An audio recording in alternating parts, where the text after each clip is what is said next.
All right, thanks for everybody coming. I hope you're all ready for this next Tai Chi class. No? Okay, just kidding. I'll call the meeting to order.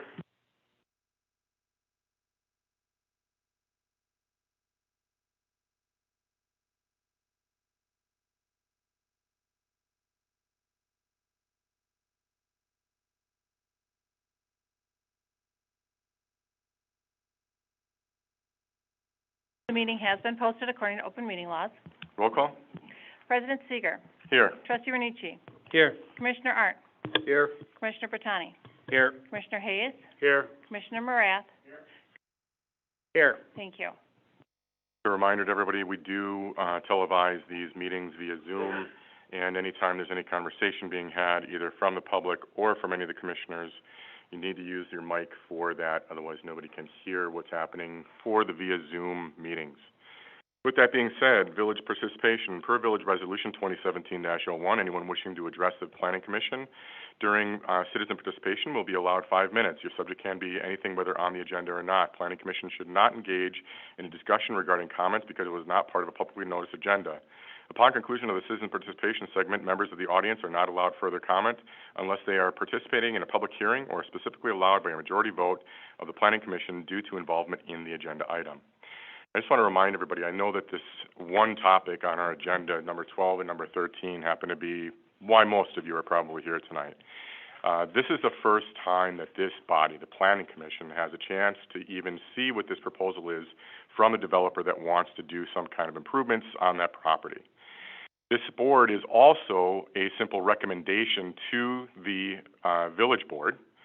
So these commissioners, all of which are 100% volunteers, no pay whatsoever, are here to try and help with the development and processes within the community. Please, when you are making comments about this, understand that it should not be directed toward or at any of the commissioners. This is something that they have not even been able to have their own commentary on. So please understand that we're all looking at this with new eyes. With that being said, who would like to speak first during citizen participation? Please come to the podium, push the purple button, and state your name and address. Hello, neighbors. My name's Samantha Brown. I live at 2944 Union Street. I think my husband and I are going on 5 years there. We have 2 sons in the school district, and the proposed development will be basically in our backyard. Some talking points that we've heard around the community. I want to say also that I am open to development, but 90 units I believe is beyond excessive for that property. So our property on Union Street, since we've lived there, about every February it turns into waterfront property because of the property behind it.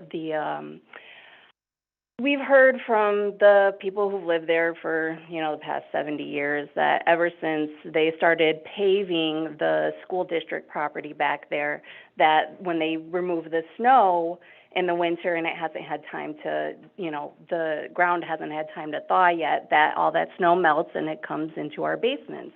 So we're, scared that we're not going to have properties anymore if they develop that land. Hopefully they would put some sort of, sewer or retention pond. If they do, I'd like them to consider that. Traffic, privacy, parking is already an issue because we live so close to the square. So any increase in any of those is going to affect us a lot. Then I wanted to touch on the topic of our schools. I keep hearing people saying, oh, our schools need more students. Well, I have children in the district. I actually work for the school district, and right now we can't really accommodate more students. I mean, I can't speak on behalf of the district, but I can speak in my capacity and my children's, and from my children's experience. The buses are full. We can't find people to drive buses, so I don't know how those kids are going to get to school and from school. Our classrooms are full right now. We're having trouble hiring staff, teachers, subs, busing subs, food workers. We can't find people to work at our district. And if we had any influx of students, I don't even know how we would be able to, operate. So I asked my children to give me some things from their perspective that I could talk about. And overcrowded classrooms, 32 kids is hard on kids. You know, it's very loud. My 9-year-old doesn't even want to stay in the district. He's 9, and it's just too loud, and he can't deal with it. I have a teenager in the high school. He says that for electives, there is not always enough equipment because the elective classes are so full that either they can't accommodate you and they say, oh, I'm sorry, you can't even take this elective, or while they're taking the classes, they fall behind on their classwork because they don't have access to the equipment because somebody else is using it. There's too many kids in this class. You know, there's no subs sometimes to where we're trying to be as, you know, creative as we can, getting people to, like, supervise classrooms, but there's times where these kids aren't able to learn because there are too many kids and not enough staff in the schools. The combined bus routes, if anybody gets sick, the bus routes get bigger and bigger. There's bus drivers who are dropping off a route of kids and then coming back to the school 45 minutes later and picking up more children to take them home, and they're just waiting out there in the cold. Yeah, I mean, even the traffic during school days, if anybody's ever tried to make a left on Town Line Road from Graydon, you guys know what I'm talking about here, and it's just, our community right now is having a lot of trouble. And my husband actually ran some of the numbers for this development, like comparing it to Honey Creek and how much tax money that they actually bring in per unit, and comparing it to this 90-unit property. And basically they could sustain, like, you know, 10 kids if we got all that tax money in our district. And I don't really think that's feasible in any way. So please just consider what it's going to do to our community. And I don't want to talk about things that might happen. I hear people talking about crime or, you know, safety or this and that. We can't, you know, they could be the nicest 200 people in the world living behind me, but these things are things that are actually going to be affected. So, thank you. Thank you. Anybody else would like to speak during citizen participation?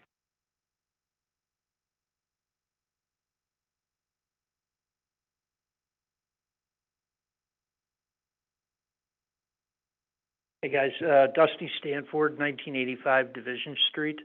My property's on the corner of Division and Elm, and it kind of backs up to that because I got the big L.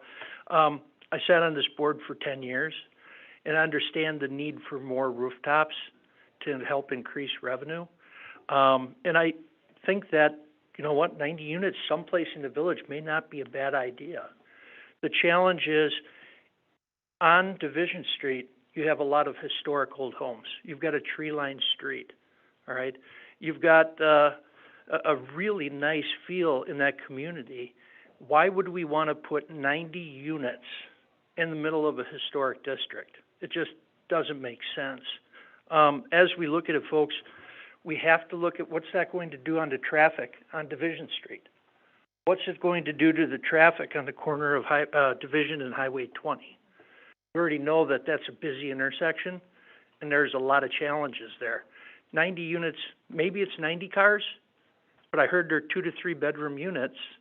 And if it's 2 to 3 bedroom units, is it 90 cars? Is it 180 cars? How many is it? That's a lot of extra traffic. We need to understand what that's going to do, okay? How are we sitting for water? How are we sitting with sewer? I know for a fact that we had some challenges years ago with some of the wells. We may have to be looking at, do we have to drill new wells? Last time we drilled a well, we ended up getting sued by Lake Beulah. So we've got to consider the water. We've got to consider the sewer. And if we consider the sewer, does that mean, you know, where do we run those sewer lines? Are we going to have to run them past homes and then have to dig up the road, and everybody along there is going to have to then reboot to the new sewer lines? And we know what that cost can be for the homeowners.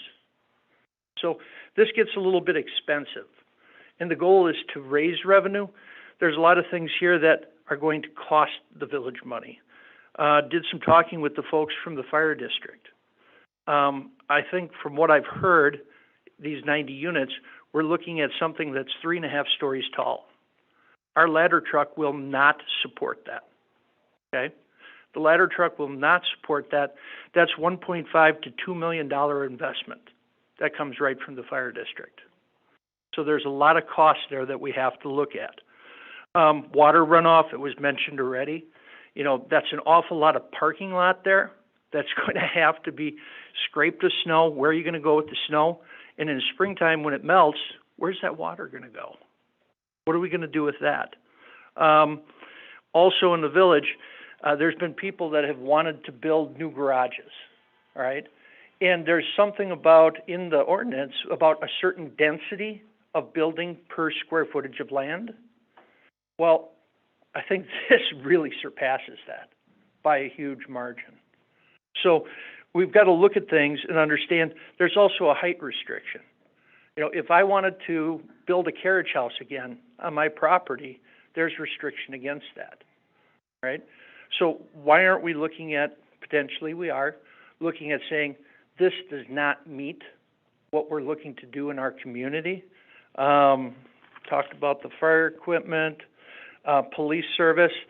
You know, I know you don't want to talk about crime and what potentially could be, but when you put 90 units there and you put 90 different families there, you're going to have additional crime. You're going to have additional issues. Does that mean more police officers? Does that mean more police officers on duty at a given time? And if that's the case, does it mean more police cars, right? More officers, more uniforms, more guns, more all of this that's potentially a cost to the community. You know, again, I'm not against putting apartments in this community. There's a place for them, just not in the heart of a historic residential area. You know, there's property out for sale by Shell. There's property along Main Street. There's a lot of areas where these could go, just not there. It doesn't make sense. Thank you. Thank you. Anybody else who would like to speak during citizen participation?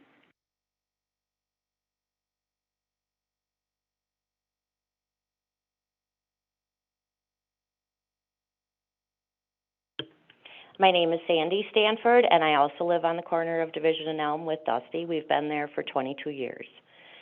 In the limited amount of time that I've had to research and read through the Village of East Troy zoning codes, I found a number of codes that this 90-unit apartment complex would be in violation of if it were to be allowed, and I'd like to highlight just a few of them. This 90-unit apartment complex does not fit within the boundaries of any of the 10 residential zoning codes per Article 3, residential zoning districts, especially not AR9, which it is trying to be designated as, which is attached residential district. AR9 states a building containing no more than 4 attached dwelling units. They're looking at 60 attached, and they're looking at 30? 60 and 30, way more than the 4. It also exceeds the criteria for MR10, multifamily residential, which states that no more than 8 attached dwelling units are allowed. Both AR9 and MR10 state that the maximum impervious coverage of the lot cannot exceed more than 50% of net lot area. Impervious surfaces are, by definition, houses, buildings, roofs, porches, driveways, and walkways. Why is this so important? If the percentage of impervious surfaces is too great, then the rainwater and snow melt will not be absorbed into the property as it should be. The impervious surface of this proposed complex is far greater than 50%. Instead of water being absorbed, it will travel to adjacent properties and possibly their basements, like we've heard it already does. And if there's more concrete, more buildings, it's going to be a much worse for these homeowners. It could be catastrophic for some of those whose land abuts to this property and should under no circumstances be overlooked. Article 8, Section 510-108 and 510-109, Natural Resources Protection.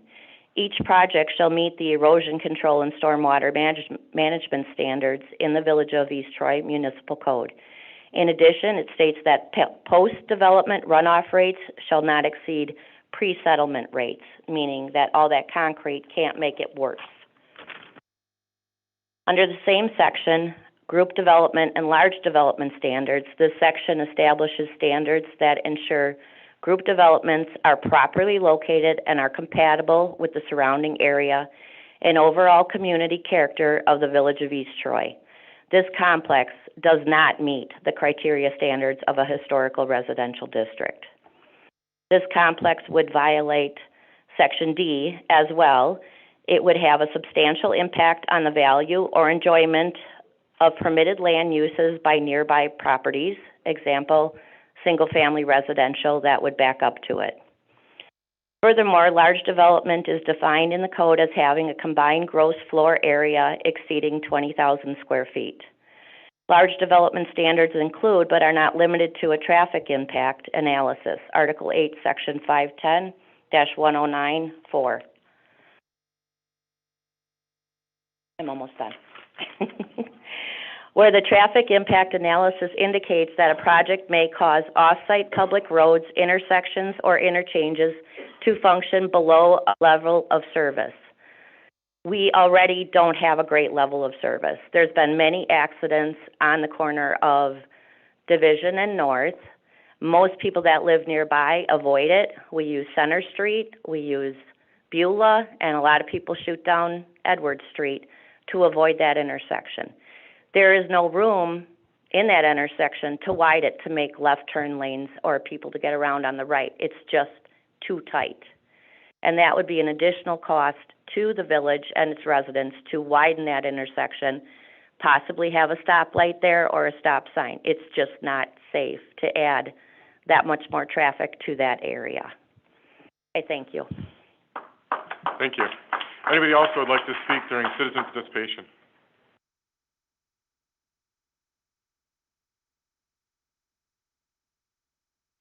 Oh, there it is.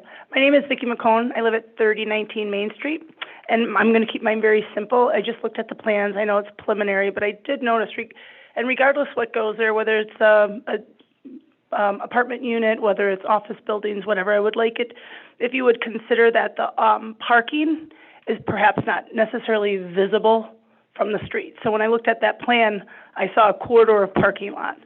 And I would just like, as whatever you move forward with, that you consider what that aesthetics looks like. I think a lot of people have talked about that it's such a charming little street that we consider that.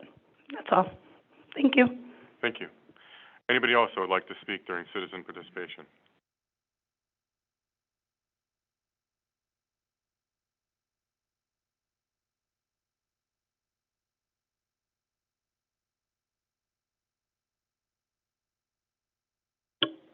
Good evening.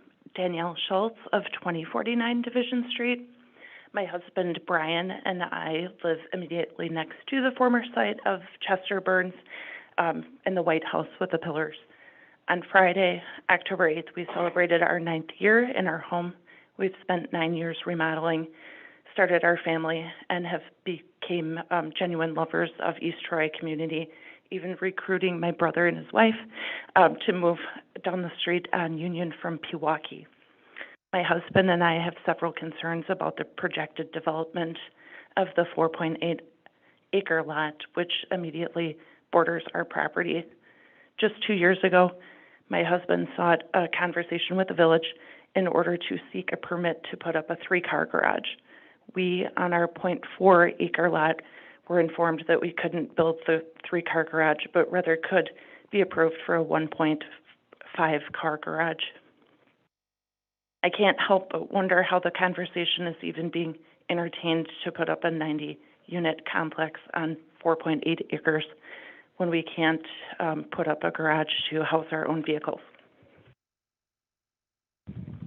I can only imagine that the massive development would bring in considerable tax revenue to our village, with the estimated foot traffic from apartment dwellers.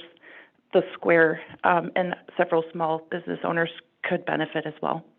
I'd like to go on record stating I feel the proposed size of the structure is a legitimate concern. The Quality Inn, our local hotel in East Troy on the edge of town, has 54 rooms on just 3.1 acres. With 60 parking spots. We're talking about a potential 90-unit, 2 to 3 bedroom housing development for probably between 180 up to 360 people, with an estimated 180 cars on a 4-acre lot. The recent census from 2019 showed a population of 4,316 residents in East Troy. As I drove to school this morning on my commute, I tried to visualize if 300 people moved into this complex, that'd be putting another 7% of East Troy's population on a 4-acre lot. While our family is directly affected by sharing a lot line with the proposed development, I fully recognize that most in the village would not have this concern of immediate proximity to the structure. I would ask each one of you, is the proposed change in zoning consistent with telling us that we can't put up a 2-car garage? A developer is able to put something twice the size of a village hotel complex on a mere 4 acres. We bought our home at this location at the time between 2 schools to start a family and then enjoy a very historic area. I hope to remind that the former site of Chester Burns is in the middle of a residential area and not at the edge of our town. Well, the property went up for sale. When it went up for sale, we approached the school board about purchasing a parcel of a parcel of 4.4 acre portion of the property for sale, voicing concern that their survey showed that we had a mere 2-foot lot line to this property. The proposed plan of the complex shows our property line meeting the proposed site of the future parking lot and a mammoth garage structure of this development. We are aware that it's neither our nor any single community member's decision. I'm proud to see so many concerned members of our historic neighborhood out here to voice their own concern. While we can't stop the rezoning of 2031 division, I know that I've attempted to appeal to your conscience about the concerns I have over the development of this size while bringing sizable income to the community through tax dollars that are undisputedly needed. It would not be appropriate in that size or location that are being suggested for the proposed site at 2031 division. Thank you for your time to hear my concerns. I would urge that you please not entertain the rezoning application of Mr. Akama, just as we were simply advised that we could not build a parking structure to the house, our 3 vehicles that we operate. Thank you. Thank you. Anybody else who would like to speak during citizen participation? Oh, my name is John Groff. I'm from 2912 Union Street, so this is on the same block. I just really want to say I don't feel this is in the true spirit of the village of East Troy, as it states right there on that map, village, not city of East Troy. I don't think that area, the size of that proposed complex, it's too big, it's too large.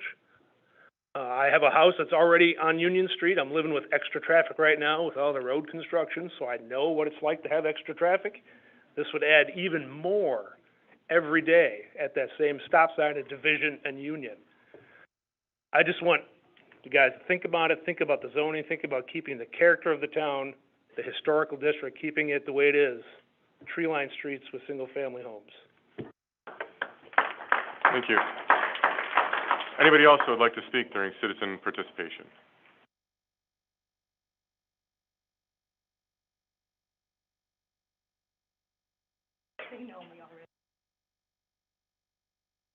On. It is on. You all know me. They all know me anyway, because I've been here a few times. Hey, Ted. I could see you all. You were all kids when I'm the old person now in the neighborhood. I am Barb Holtz, and I live at 2019 Division Street. And I am the Victorian home with the big gray barn. I call it my glass house because I have big windows and everybody can see me and I can see you when you walk by with your families and your strollers, and it's awesome to see that in our community. So I can see the momentum is just gathering, and I want to say I have to thank Miko for coming and talking to me. He spent time at my house and we talked about this project. So I have 4 grown children. They're all professionals. So we had the family meeting this weekend. It's like having a board of 8 people, all with different opinions of what we should do. Mom, you know, this, maybe that, and looking at it. But what we did say is that this is our quaint community, and we'd love to see some condos on that property that we could, and Mika and I talked about this as well, and it was very interesting, very interesting conversation, and I appreciate that very much. So, but I still feel that we need to retain that character of our community, our 2-story homes or our condos, and condos are under rules, and they would have to abide by those rules over 20, 30, 40 years. And so, whereas apartments probably don't. And so, therefore, I really would appreciate if you consider the zoning for this apartment as well. Lydia Dickerman was the high school home ec teacher. She taught home ec in my kitchen to my mother-in-law when she was a teenager. Chester Burns, good old man, I don't know how that all came there, but that's where the cheerleaders practiced in my backyard. And so when I look back, and Mansell was a waterworks man, and he would mark the marks. I still have the brass thing in my basement, and he would mark them down on the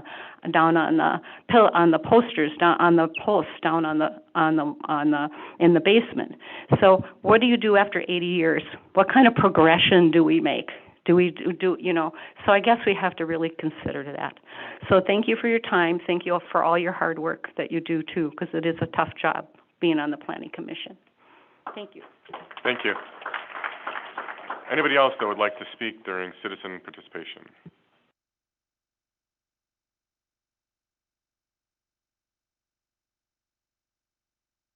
Hi, I am Courtney Dorsey. I live at 2122 Church Street. First, I would like to thank the board for the last meeting that y'all okayed the fees to be taken care of. That's a huge blessing. I do want to go back to that subject, though. I've been doing calculations, and I did email, and they did take off things that I wasn't responsible for, such as my driveway. They haven't touched it, and they were charging me for that. Also, so the removing of the concrete sidewalk, y'all have that on one part of the assessment for $3.20 a square yard, but on the... Just wanted to, you can definitely finish. I just wanted to let you know that would definitely be something more for the village board to address. Okay. The planning commission had nothing to do with that at all. Okay. So, but yes, you are more than welcome to continue. Okay. I'll just finish real quick. Anyway, there's different numbers on each. So for anyone who is looking at their bill, y'all should look at it more carefully. And as far as the apartment complex, I kind of mimicked the same heart they have.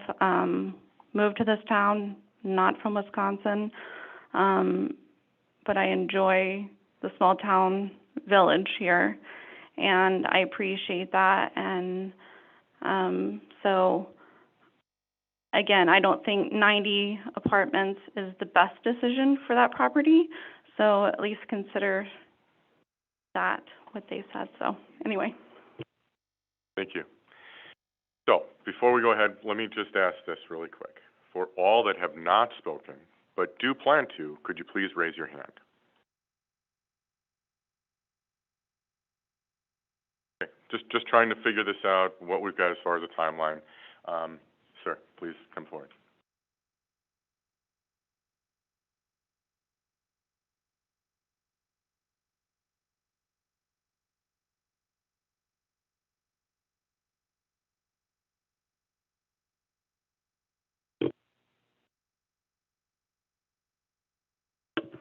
Hello, my name is Bruce Littlejohn.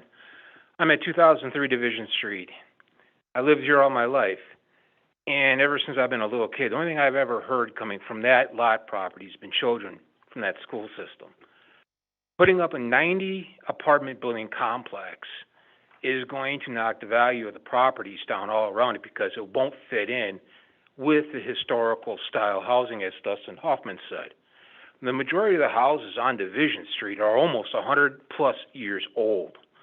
You're going to introduce new construction into a historical, it's going to stick out like one big sore thumb. Also, there is no green space if that goes into effect. We have enough children around there coming in and out from school with, if you put 90 apartment building complex, you're going to have people racing in and out of there. One of these days, if that happens, a kid's going to get hit. And that Division Street's got enough traffic. Most of the time, they fly down that road doing 30 miles an hour, 40, if not more. We don't need the extra strain on our water system, our electricity system, our roads. Division Street needs to get repaved. It's seen its better days. And, you know, I don't see the incentive of putting new construction in a historical area. Put it somewhere outside of the village area, like out by the Honey Creek apartments, or anywhere else but downtown in a Victorian era style buildings. And who's going to monitor all these people? Anybody knows that high density volume brings in more crime. That's known nationwide. Who's going to be monitoring them? Who's going to keep an eye on them? We don't have the police force to do it as we got right now. And it just doesn't fit in. Put it someplace else. Not there. We need green space. We need places for our kids to play. There's plenty of kids around. And put a park there. We got one park now. It's all the way over by the high school. That means that the parents of the kids who live out there have to take their kids all the way across town just to let them play ball. We already have a baseball field there. Put in some other stuff for a park so the kids can play and not run around loose. Leave it as a green space. That'd be the best thing you could do.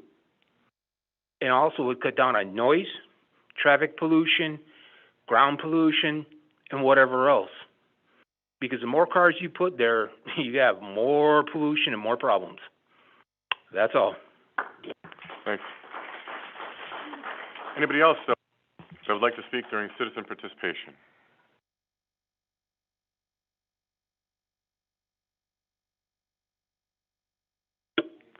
Hey, my name is Ed Hinsberger. I live at 2944 Union Street.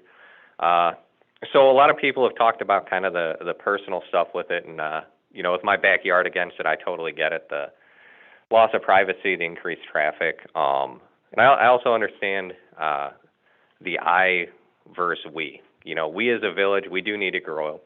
We do need additional housing. But what that 90 units would do, Honey Creek paid roughly $345,000 in taxes.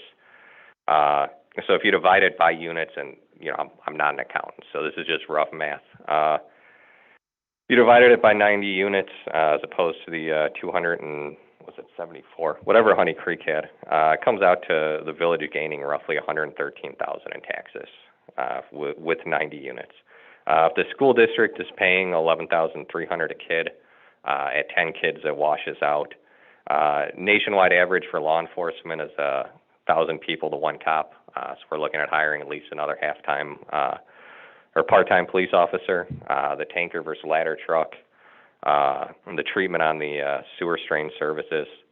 So I mean, that 90 units right there, it would affect the community. It would change it from, you know, a quiet neighborhood into something else.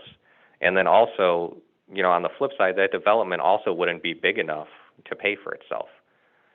So, I mean, if you're just looking at raw numbers, there's other areas where development could go that wouldn't be, you know, such a drain on the utilities, on the area.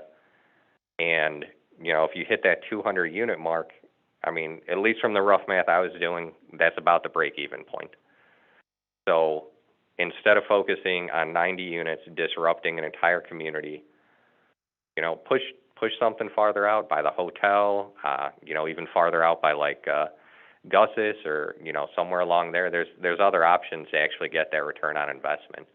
And if we're going to turn into the next McGuanago, at least, you know, let's do it smart. Let's do it the best we can. So, you know, at least us people who live in the neighborhood aren't only losing home equity and having to pay more taxes. Thanks. Thank you. Anybody else who would like to speak there?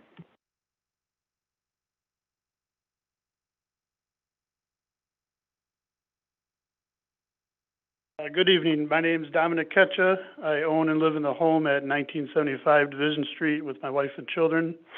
I grew up here in East Troy, lived here for over 30 years. I love the area. I do want to say I do welcome development in East Troy. I do understand, you know, the needs, the financial needs for the school district and the community, but I just don't think 90 units on that piece of property is a good fit. You know, there's been other places named or it might fit better, but my primary concern is traffic. This would double the number of people living on Division Street between the square and Highway 20. I think there's been like 6 accidents at the intersection of Division Street and Highway 20 since 2016. That's from a Community Maps webpage from UW-Madison. But you know, I'll kind of echo everybody else. I don't think sorry, I lost my place here. I'm guessing it must be at least 3 stories tall to have 90 units there, looking at the preliminary plans that were submitted. And, you know, I believe the developer may have done the one in McGuanago, kind of by Napa. And, you know, looking at that building, it's a nice building, but I just don't think something like that would fit good in our neighborhood. And then just one other concern, I don't know if I looked at the plans properly, but it looks like it calls for only 44 garage spaces for the 90 units, so it's a lot of cars out in a parking lot. I think someone mentioned, you know, just seeing that from the road, a big parking lot, kind of an eyesore. Plus, when it snows, those cars tend to end up on the road while they clear their parking lot. It's just a lot to deal with. Thank you for your time. Thank you. Anybody else that would like to speak during citizen participation?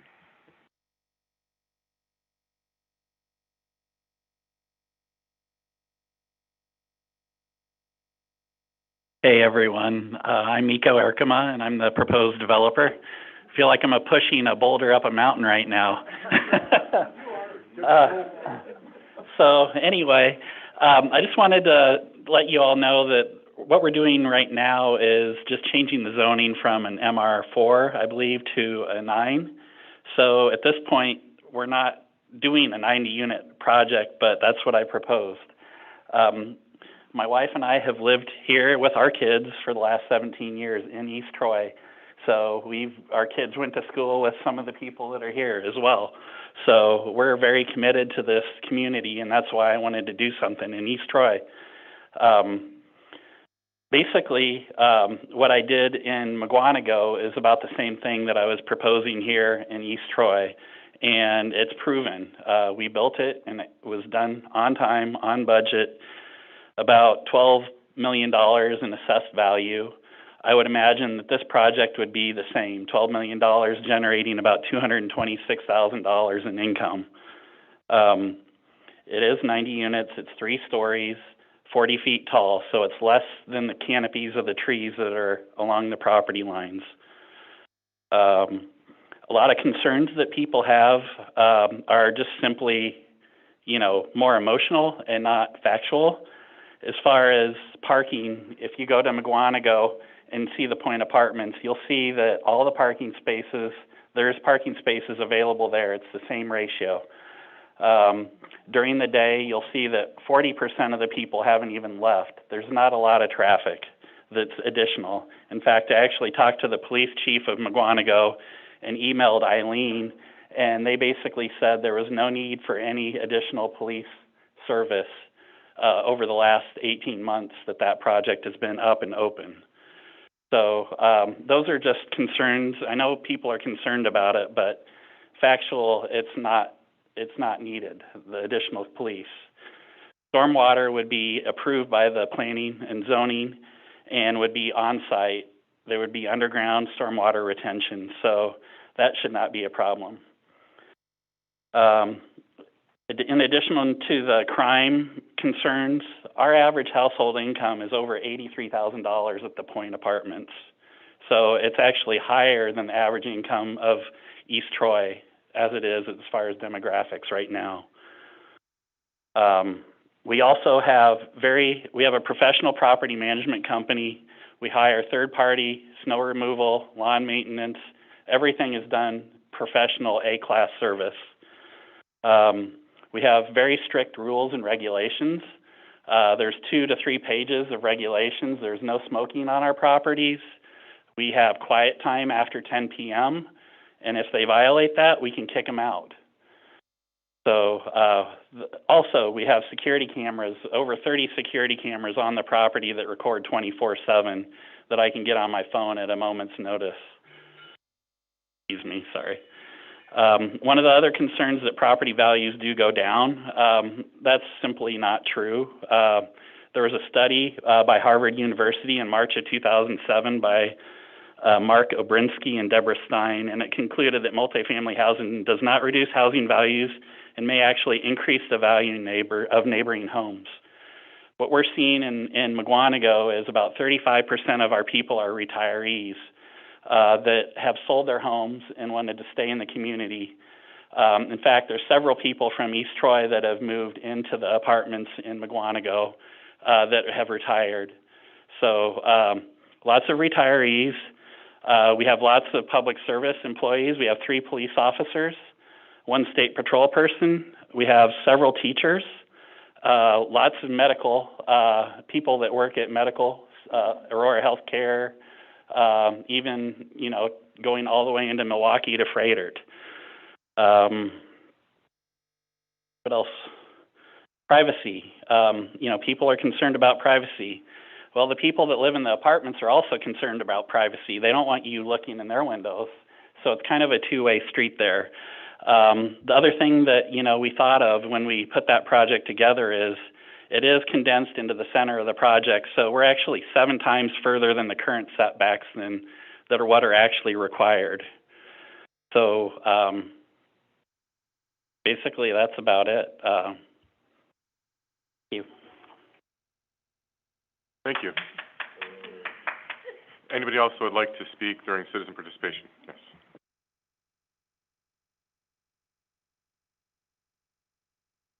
I'm Rosemary Bennett. I grew up in town, and I live in town now with my kids and my husband on South Street.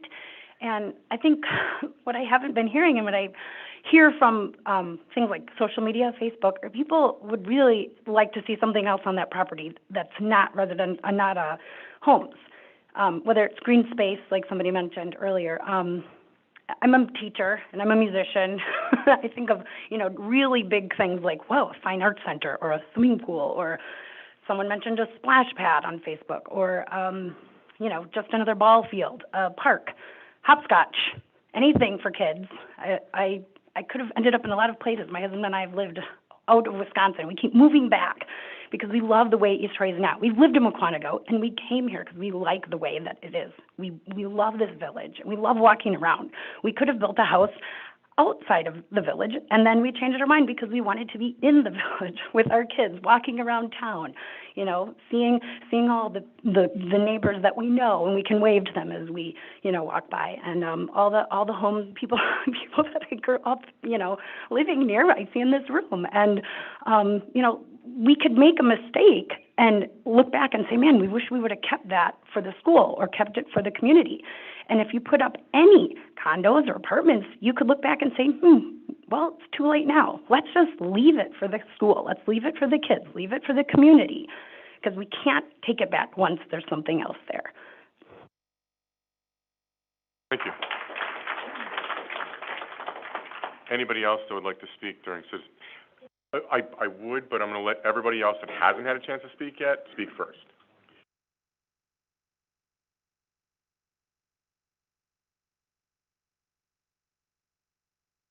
Hello, my name is Brad. We live on 2054 Division Street. there's three sides of the story, which I completely understand. I'm a contractor myself, and that's a great piece of land. It really is. And for the cost, board, I understand that. That's tax revenue. And I understand the people because I live right across the street from it. Your argument and the things that you presented about your project in McGuanago, it's beautiful, but it is not in the middle of a historic area. No, there, you cannot compare those two. If you think it's great and you think it's going to raise property value, build it next to your house. Build it closer to your house. I'm not trying to be condescending, but you can't use those arguments for people that live right there. It just doesn't work. Tax revenue, I get it. You guys want it. That same tax revenue is going to still come into the city if you move it up the road. My biggest fear is the infrastructure. You're going to need stop-and-go lights all the way up and down that street. You're going to have a stop-and-go light on Division and 20. Who's paying for the water? My water bill's what, $160 a month? Who's paying for that infrastructure?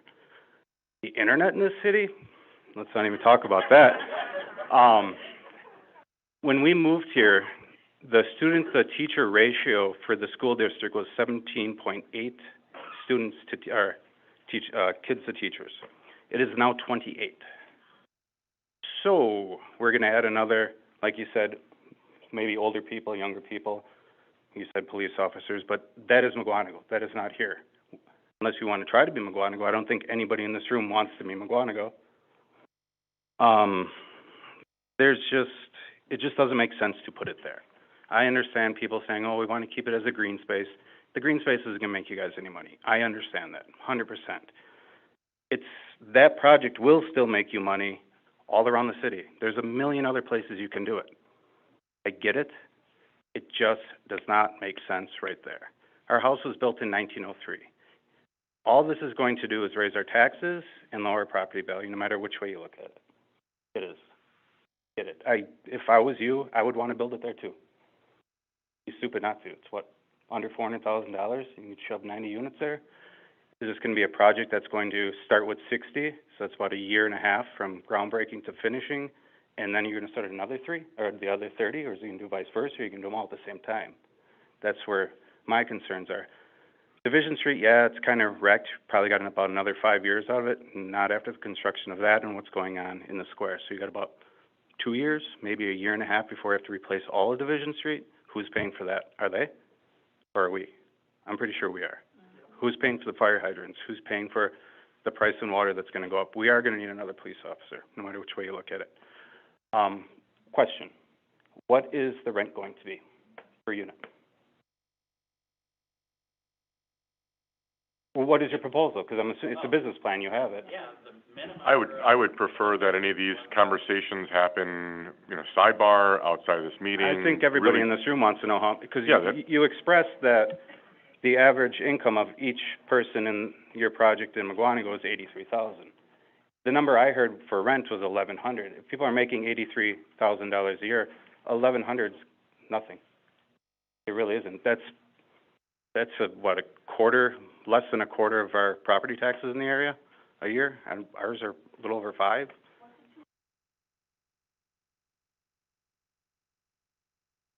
But if you have people making $83,000 a year, why don't you bump it up? So any commentary should be directed Okay, cool, towards I get this- it, I this get it. commission. But Okay? it's just, yes, I understand the businesses in the square will pick up and everything's gonna be great. Those same people, if you move it down Main Street, are still gonna come to the square. I'm done. Thank you. Anybody else that would like to speak during citizen participation?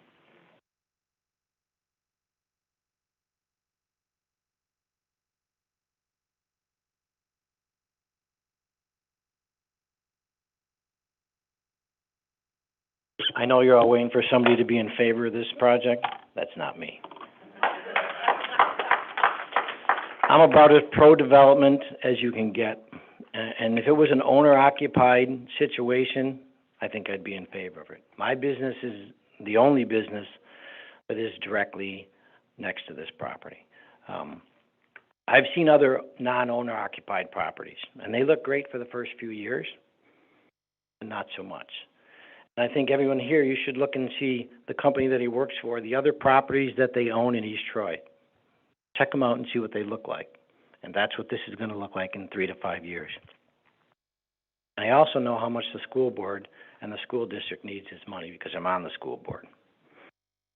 The increase in students would absolutely help the district.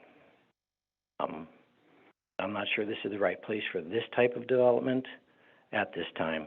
Like I say, if condos were proposed, if some type of townhome thing was proposed, I would be 100% in favor of it, but I can't for this.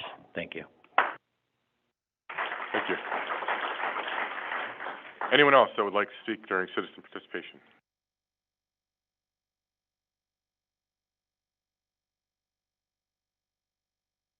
Ted Zess, N8305 Weber Road. The village has spent a lot of tax dollars in recent years to improve this community's infrastructure for its ability to grow its population and tax base. From an upgraded wastewater plant a few years ago to new drinking water wells, to larger industrial parks, and most recently to the development down the square. A lot of money has been invested and is being paid for by a stagnant base of taxpayers. These investments were made for growth, and we need to make sure that money was not wasted. This community needs expanded residential growth to keep its current taxpayers, to make sure its current taxpayers share the burden with others that can move into the community.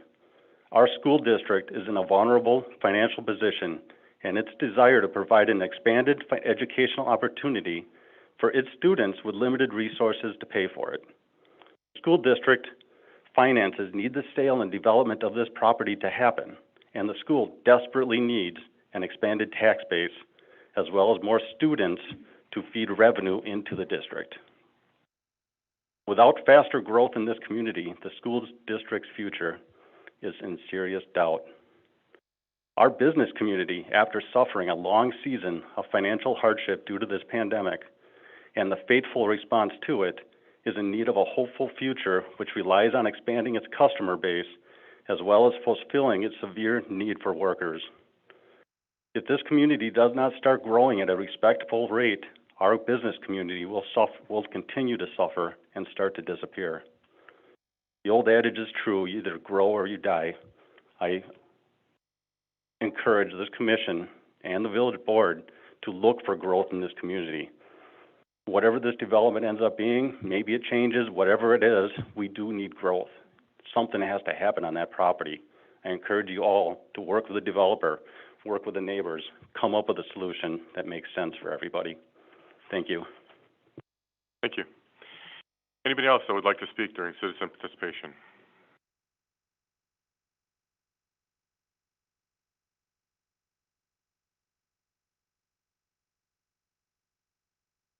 Julie Erkema. I'm Miko Erkema's wife, and actually my kids have went to school with several of the parents in here. I think my son had a car accident with your daughter, and I think that, yes, I'm sorry. Oh, I'm sorry. And I actually was picture person with one of the ladies over here for years. I love the community. I understand both sides of this, and I'm happy to listen to everybody's concerns. And I just want to reassure everybody, we don't do things that are not of quality. The apartment building that we bought on Church Street, my mom actually used to live on that street, we completely gutted the inside of it, and there was actually a guy living in the wall in the basement.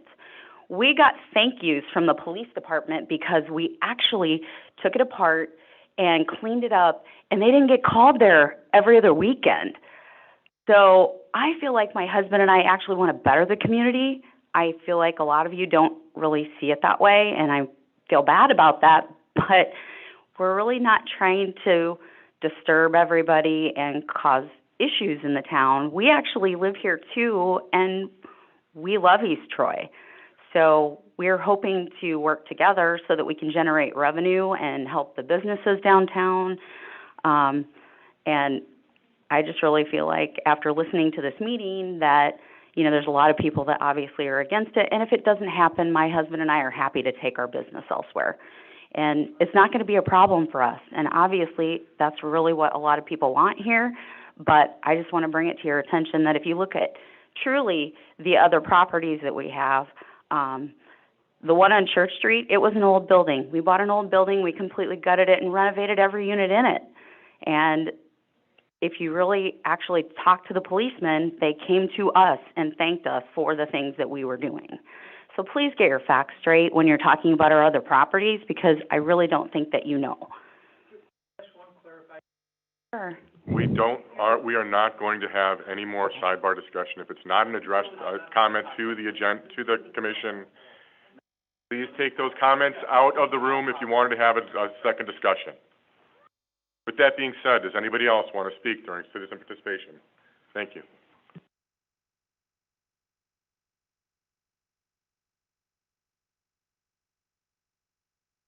Shelley Strelo. I purchased the home at 2062 Division Street. I don't know if all of you have seen all the renovations. I dreamed about this house for 2 years. I purchased the house from Ann and Ted. I have put new windows, new roof, new siding last week. I love this community and I love my street. This is a beautiful historic street. I don't mind the green space. I was happy when the school was taken down. But I don't want to look at 90 apartments. I'm sure it's beautiful. It's beautiful in McGuanago. I, however, didn't purchase a home on a beautiful historic street. I'm very proud of my neighborhood, and Ann and Ted did a wonderful job. And Ted, we do need to grow our base. They can grow somewhere else. I don't know how thrilled you would be if they were across the street from you, though. So I appreciate that, but please consider that this is a historic street. People like me, people like Brad, who have come in and really invested in your community, and my house is beautiful. It was beautiful before, it's beautiful now. I would like to keep my property value. I'd like to keep the aesthetics of East Troy that made me move here from Williams Bay. Thank you. Thank you. Anyone else that would like to speak during citizen participation? Else that would like to speak during citizen participation? We'll do the... Why don't you give me that? I can eliminate.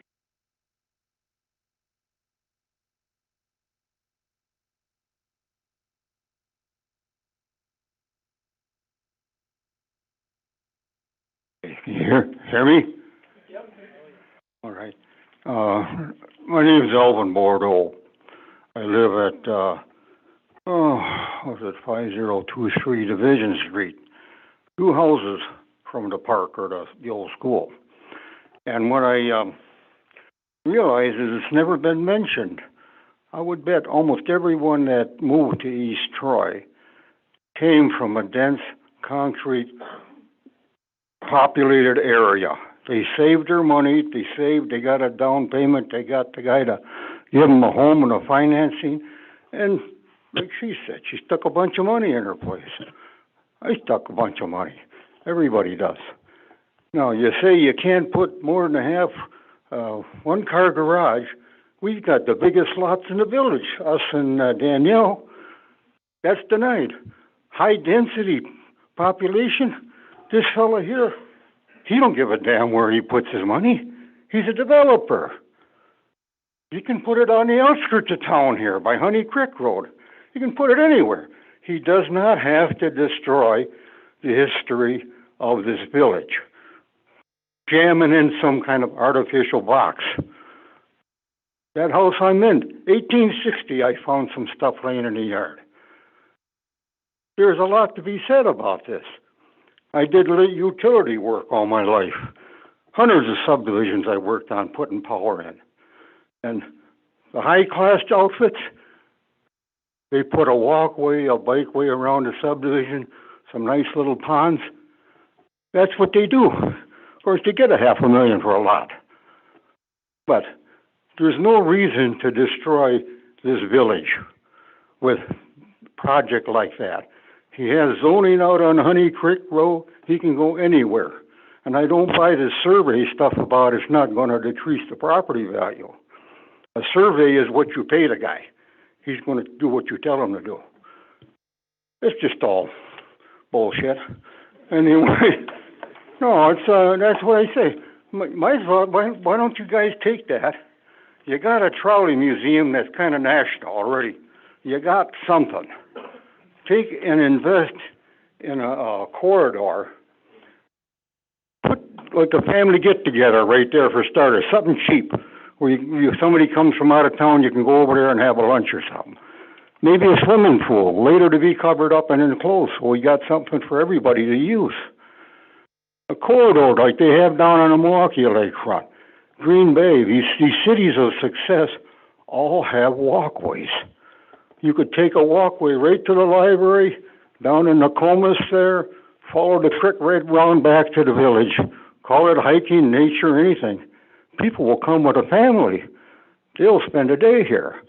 And that certainly will bring in more small businesses that are looking for people that got a buck in their pocket. But, no, it just boils me that I bought this property like everyone who got out of the city, because if you work hard enough, you earn a down payment, you can buy a property that's going to increase in value, guaranteed, while you're still going to have a good living. And it'd be a damn shame to take that lot that's been there forever. It's owned by the taxpayers. What the hell's the school board got to do with this? That was paid for over the years by taxpayers. I mean, you guys are elected to be here, but that don't mean you got to cater to some guy that wants to invest. No, just put it back with the people. Give them something that's going to be a shining star for this part of the state. Oh, don't waste it. I mean, it's such a beautiful city. So he can build his stuff someplace else. There's a lot of zoning. Thank you.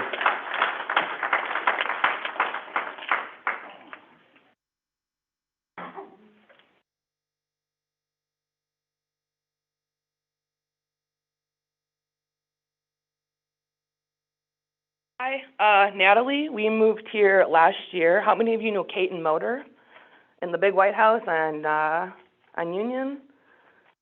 You would, yeah. We bought that house with the knowledge that all of the green space, which is essentially directly behind our house, would be staying that way or something for the community. We've recently had issues with water flooding between our house and your house. So you can come over and see the water marks in our basement. And, you know, we saved to move out of a place that we didn't want to be that was populated to beautiful, historic East Troy. I mean, it took a lot of money. We're young for where we are, and we like where we are, and we like that it's quiet, and we like that I can watch kids play baseball out there, and I like that I can watch them play basketball. And in spring, they come into the Easter egg hunt, and I get to hear music every once in a while from over by the hay bales, and that all disappears when I have to stare at, 3 stories of concrete and, have family over and cookouts with, 100 of my closest 180 neighbors. So I'm really looking forward to that. That'll be fun. So if you see us out there and you want to join the rest of the 180 folk, I guess come on over. But I don't know. I feel like you're losing the charm of historic East Troy, and, that's what has been echoed here. Thank you. Anyone else who would like to speak? Hello there, my name is Blake. I'm at 2954 Union Street, just down the street from Ed and her over there. I was told 2 things when I moved into that house. Everyone speeds on Union Street, and then it floods in the springtime. I can provide a little bit different perspective because I'm only a house on Union Street that has a sheriff's squad in the backyard because I work for the sheriff's office. Now, I work very close with Mark, and I'm very close with all the village officers, but when I back them up on certain calls, I would say 75% of the time it's in an apartment-style building like the one proposed, or the Honey Creek ones, Wildwood, even the apartments on Church Street. I've been there several times. I don't think people are worried about having burglaries or anything like that, but again, the speeding, the traffic, it's going to be insane. Obviously, the construction, I've seen Union Street be a racetrack. I've pulled over numerous people, but I can only do so much, and it's going to put a lot of stress on everyone there. And again, I walk my dog almost every day. We go back in that green space, we run around. That's, I think, the number one thing people use that for. It's going to detract from a lot of people that want in that area because people are going to want to see that space a park.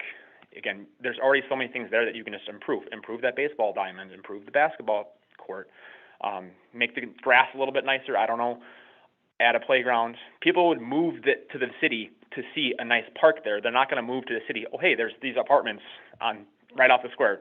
People who are buying houses, they don't care about that, but people would come to a place that they can enjoy that are more than just the residents there.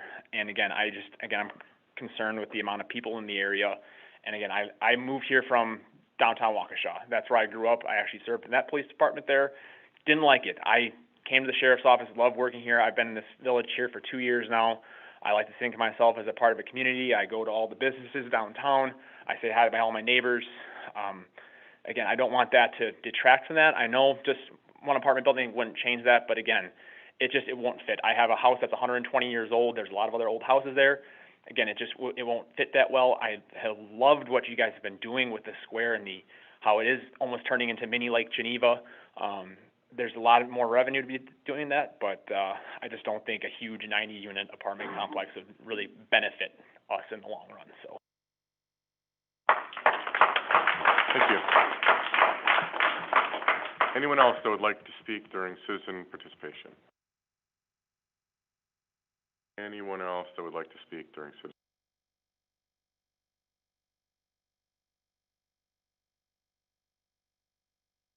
I just wanted to say that the apartment building in McGuanago is beautiful, but the road that the entrance and exit abuts to is twice as big as Division Street, at least. It is huge. So that is a huge concern for a lot of us, that the traffic is going to be awful. Thank you. Anyone else that would like to speak during citizen participation? One more time. Anyone else that would like to speak during citizen participation? If no, then I will close citizen participation. My glasses so I can read. Move on to approval of Planning Commission minutes from September 13th, 2021. Make a motion to approve the minutes as presented. Second. Any other discussion? All those in favor? Aye. Opposed? Motion carries. On to extraterritorial review of a two-lot certified survey map, CSM, in the town of East Troy, located at North 7370 Hams Road, PA 309900001. Rosemary Barris and Tom Sherbrooke, applicant, application 2021-26. I am assuming that everybody did read their packet materials. Is that right? So everybody's aware of what's going on here. I would make a motion of the village board to approve the proposed CSM in the town of East Troy, subject to the following conditions listed. All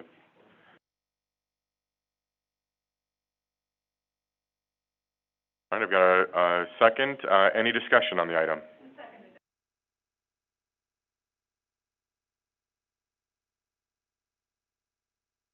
Not yet. Any discussion? All those in favor? Aye. Opposed? Motion carries. So just to clarify, this is a recommendation from the Plan Commission to the village board, and this will be considered at the next week's meeting. Final action.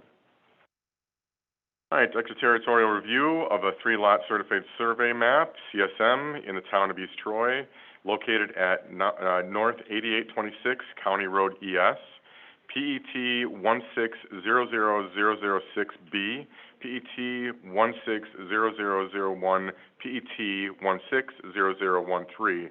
Carl and Catherine Sawyer, applicant, application 2021-29. And again, same thing in this one. Everybody has the packet material and hopefully have read the information provided to you by our village planner. I would make a motion to recommend to the village board the approval of the proposed CSM in the town of East Troy, subject to the following conditions listed, the four conditions. I'll second. Any other discussion? I have a question. Mm-hmm. I know this extraterritorial because they're within a mile of the village, mile and a half. I thought we changed that.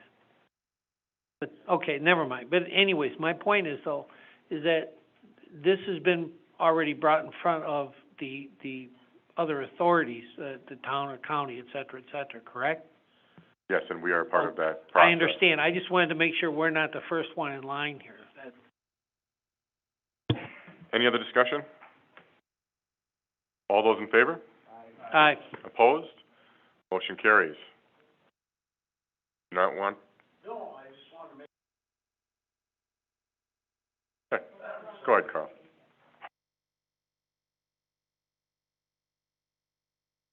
Just want to make a comment that the, whoever does the reviews here, I got an email, I believe, from Tim, was it? And, there was something said about Walworth County and the lot lines in the GIS versus what is on our certified survey. I looked at that again tonight because I was a little confused by what was said there. There was a misspelling in the email and the way it was stated, but essentially, I just wanted to say that I believe the GIS website for the county is incorrect in this case. If you take a look at the certified survey map, you'll see that the property line adjacent to Highway ES is straight all the way through and does not bump out at the one lot. So I believe the GSI or GIS is in error, because if you look further down on that first page, if you look further down along the one lot line, it goes clear across all the way to the other side of the railroad tracks. Well, that's not accurate. So I believe where it shows a bump out in front of the one property next to the swamp also is inaccurate. I mean, you've already approved it, it's fine. I'll follow up with this with the county, obviously.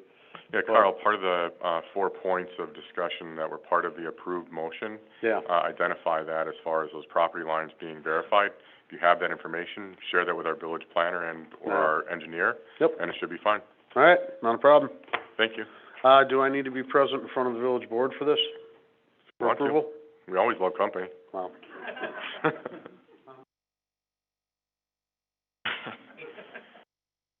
All right, moving on to site plan for parking expansion for a multifamily building located at 2174 Division Street, RMV 00033, Canove LLC, applicant, Rick Streeter agent, application 2021-28. Rick, do you want to speak on this?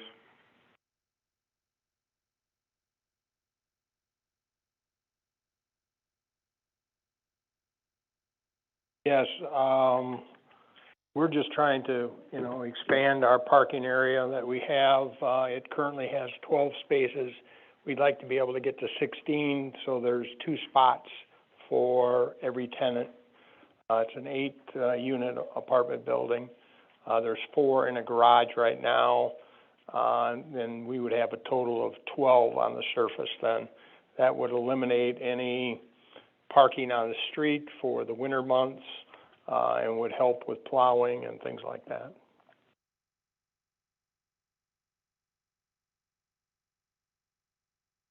All right.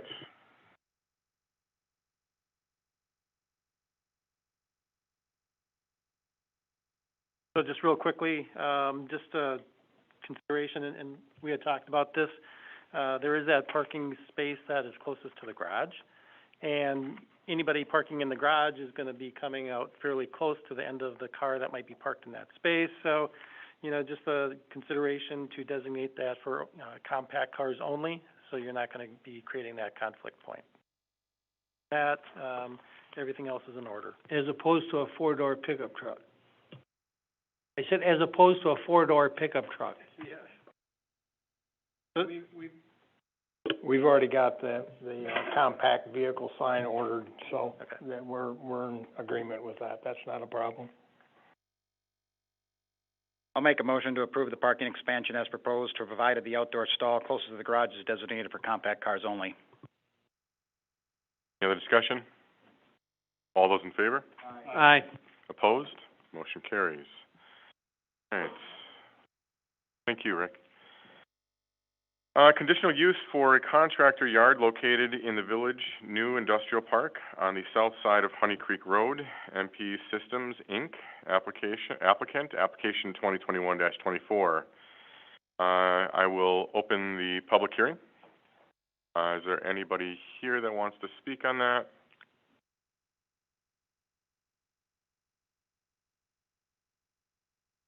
Applicant here? I do have the applicant, and Bryan Construction present via Zoom. So if I can unmute them, or if you guys have anything to say.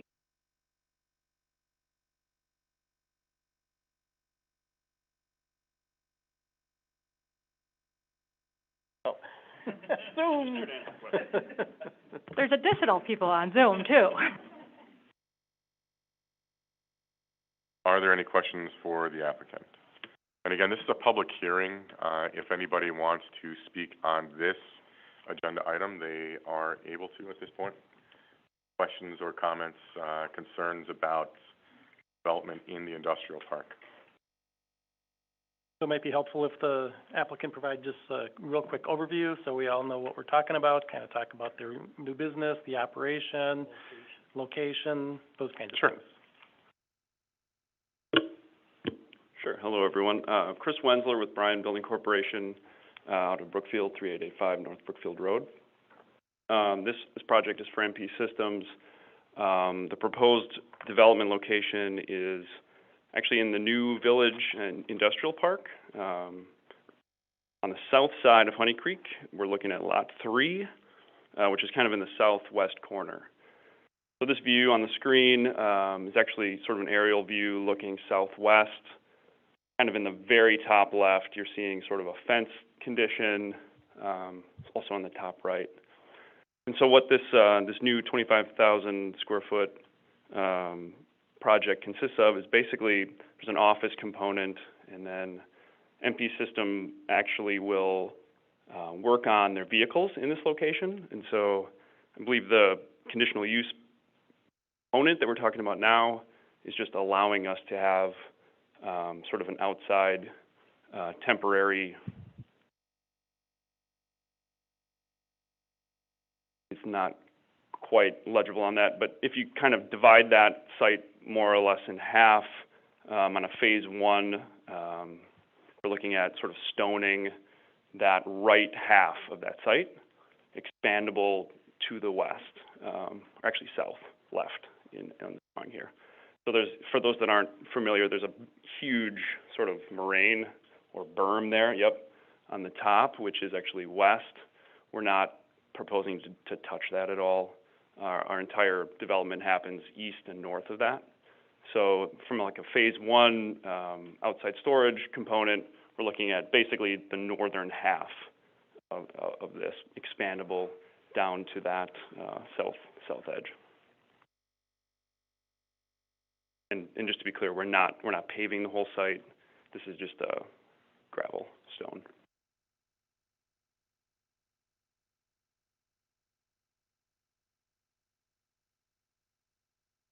And this is a public hearing. Any questions?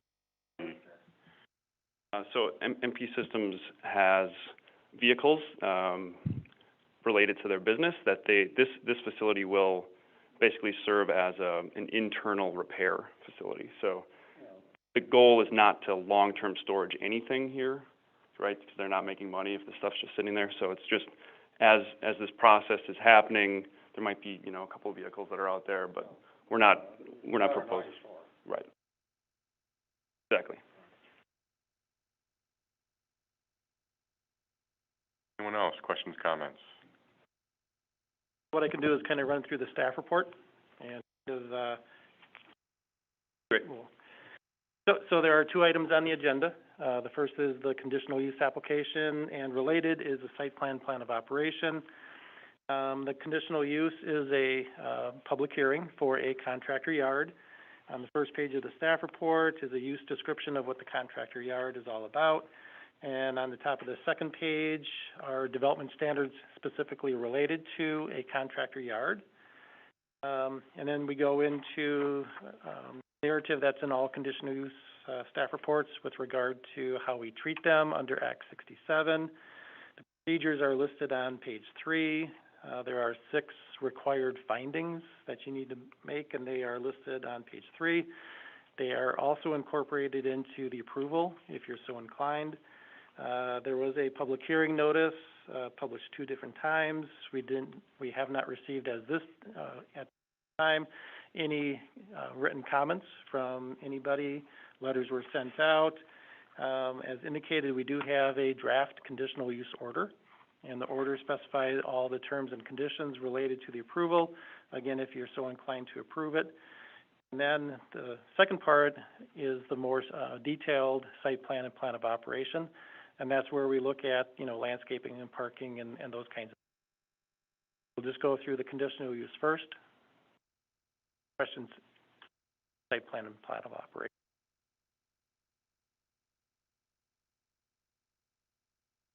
There's gonna be a fence around the property, I assume, if they're storing vehicles there.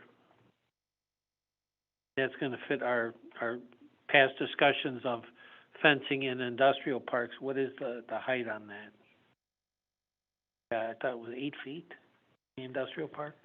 So they do kind of show the fence area, but it doesn't show the fencing height or the materials. I can kind of scale it maybe, but that's a detail that needs to be provided.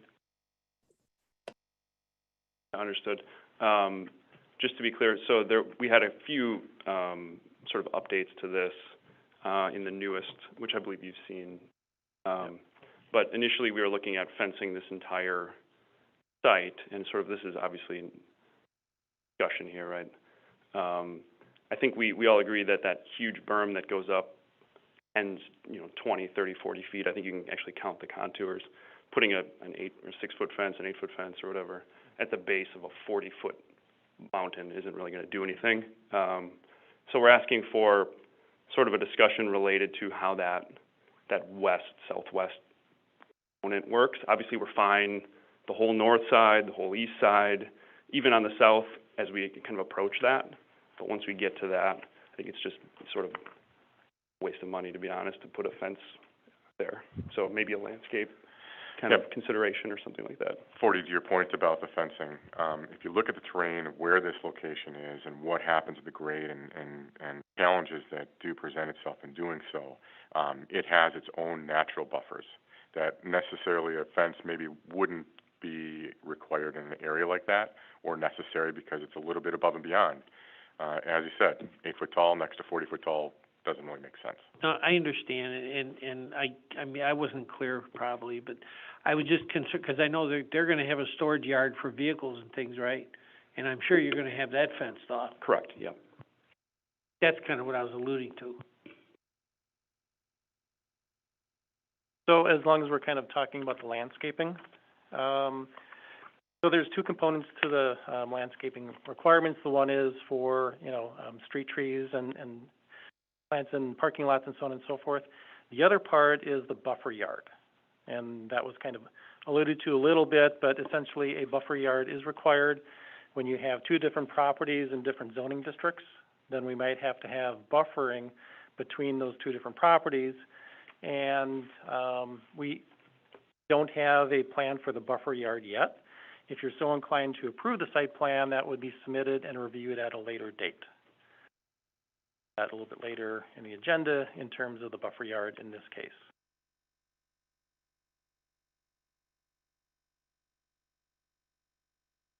Any questions? Anybody attending the meeting can speak on this if you have.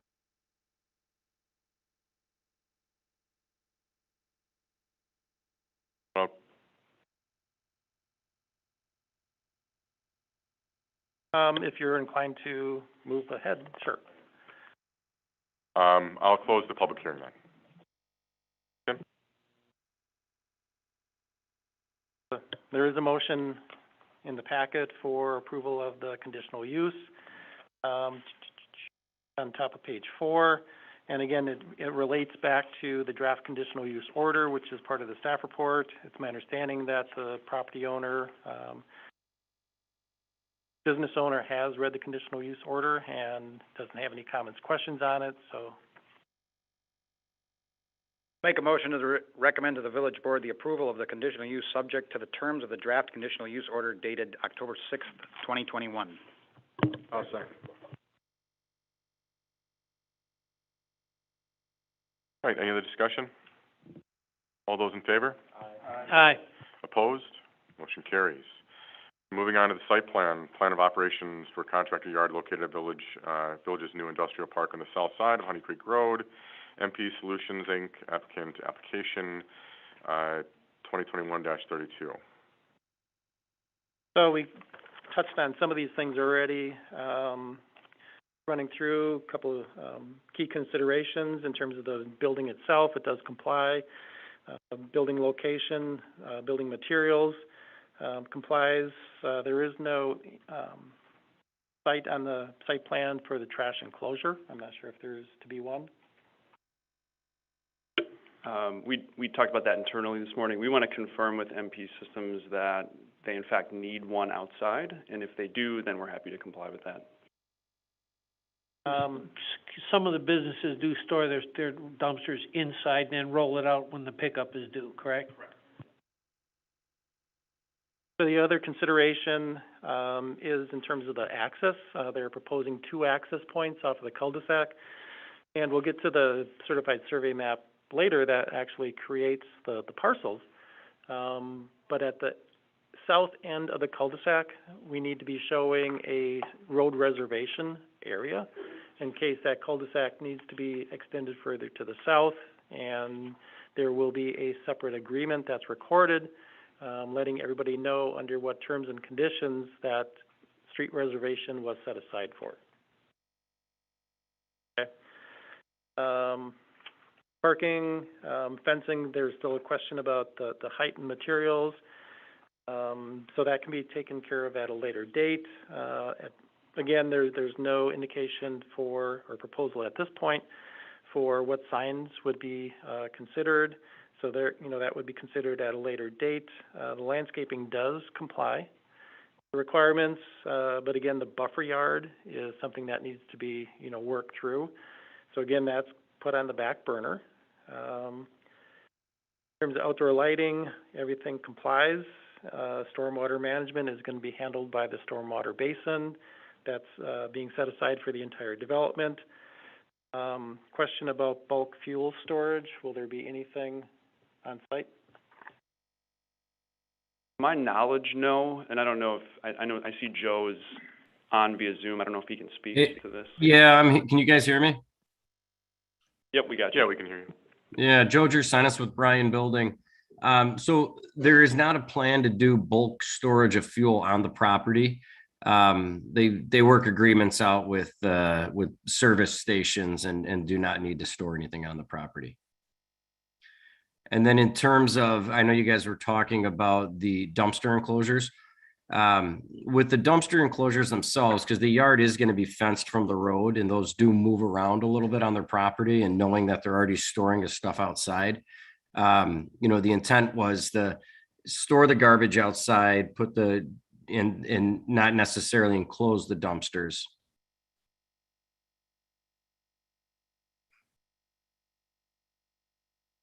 I guess we would need to know where exactly those dumpsters are going to be located. So here again, I think that's a detail that we can work on after the fact. Understood. So there's a proposed motion on the top of page 5. There are 8 terms and conditions for approval. And again, we answered some of these. We can strike number 8, relating to bulk fuel storage. Number 7, still a question whether it's going to be inside or outside. So it's basically 1 through 7.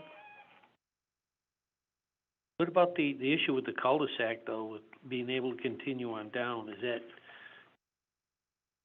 and what I'm seeing here, is this a continuation of a road down here if necessary? That's .6, I think, 40 on the staff reports.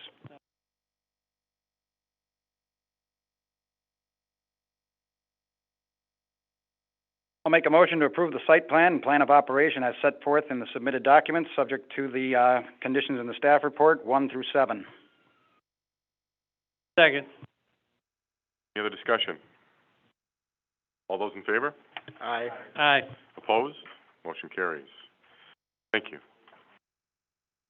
Moving on to rezone subject property located at 2031 Division Street, RA 4954000002, from SR 4 to AR 9, East Troy School District applicant, Miko Erkma, developer, application 2021-25. Point, I will open the public hearing.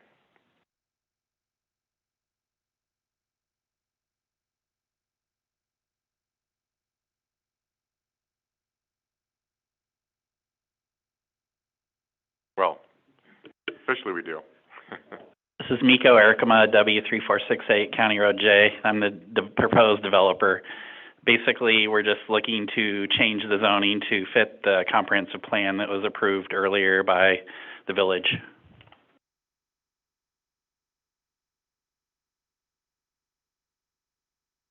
So basically, the property is zoned SR4, which is a single-family zoning classification, and the petition by the school district as the property owner is to change it to AR9, which allows for attached residential at a maximum density of 9 units per acre. So that's kind of the first step in the process. But the next step in the process, and I'm not sure if we're putting the cart before the horse here, but essentially if this is approved as AR9, then it opens the door or opens the possibility for a developer to come in with a proposed planned development district, which is basically the multifamily that we're going to be reviewing at a concept level a little bit later. They are two separate actions. The one is the rezoning from SR4 to AR9. Second part is the concept plan review, which starts the process for the planned development district, which is kind of like a rezoning, but it opens the door for a higher density development option. Higher density than the AR9? Yes. But of course, approving the zoning at AR9 is still providing opportunity to a developer to develop at an AR9 density, which is still, profitable, although it is generally a more high-class density.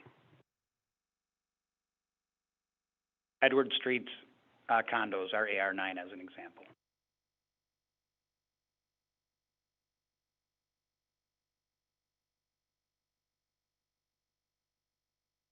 Guys, public hearing. Else that would like to comment about the SR4 to AR9 development? Owning that development. And just to be clear, this is a separate matter. This is a public hearing just for this action, and it's important for people that if they wanted to comment on this, that they do so, because, I don't want to say too much, but if this was ever challenged, the court's going to be looking at the record at the public hearing, not relative to other comments made elsewhere on this meeting or other meetings. So if comments are, necessary for the rezoning, again, from SR4 to AR9, they need to be made now. So years ago, Doc Rennick had his property, and he was looking to convert that property from residence to a doctor's office. And because it didn't fit within the village's historic districts and different things, he was not approved. AR9 with 9 people per acre or whatever, what is the density? It's 9 units per acre. 9 units? 9 units? Well, we're talking 90 units over 4 acres. That, I think, exceeds that extensively. But that's not what we're talking about. We're talking about the switch from an SR4 to AR9. Right. We're not talking about a development proposal at all. All right, so we're just, I guess, to your point, though, do we want to do that? Do we really want to go that high in that area? I'm against it. This is a public hearing, so we can have some banter about it. This discussion is going from an SR4, which is basically a residential, to an AR9, which in Benny's comment is really of that Edward Street kind of density population. I just want to reiterate, this is in your comprehensive plan, correct, Tim?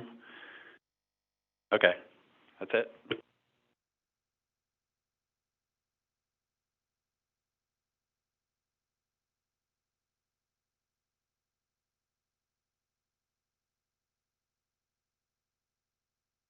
I'd like to know when this was changed from the school zoning to SR4.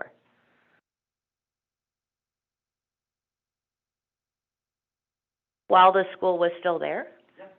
So the Really? school property. So, Sorry. Yeah, that was all changed.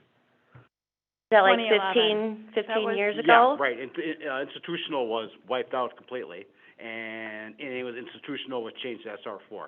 Everything, all the churches, schools. Really? Yep, nursing homes, yep.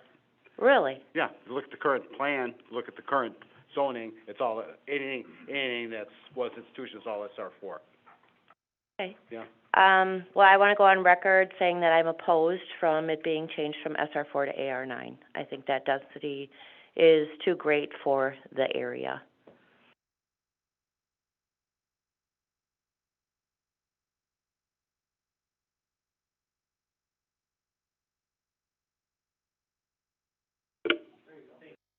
Holly Swenson, 2061 Division. It sounds to me like you want everyone who spoke earlier to come up here and speak again about their feelings on this. I am just going to say that from the square up to Highway 20 is single-family homes with a handful of duplexes thrown in, and making this kind of change does not make any sense, and I'm opposed to it very strongly.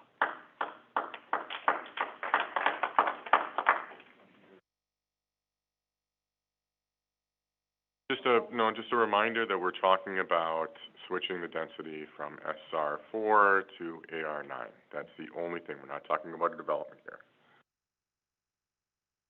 Courtney Dorsey, 2122 Church Street. I'm on record and just want to say that I'm opposed to the rezoning due to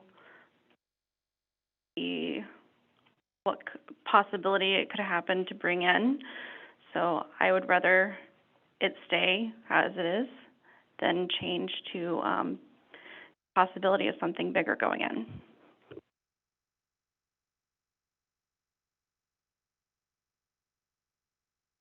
Ed Hinsberger, 2944 Union Street. I'm also opposed.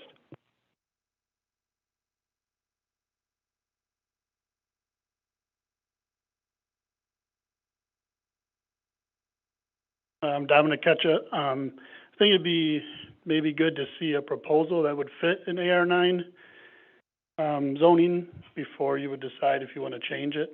I don't know if that makes sense, but the plan we've all seen is not AR9.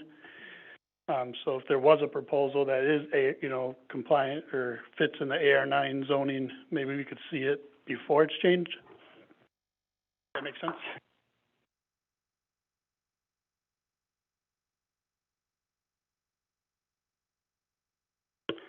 Ted Zess, Weber Road, East Troy. I encourage this commission and the village board to follow their comprehensive plan, which has been developed over the last 15, 20 years, and change the zoning on this property to match that plan. Thank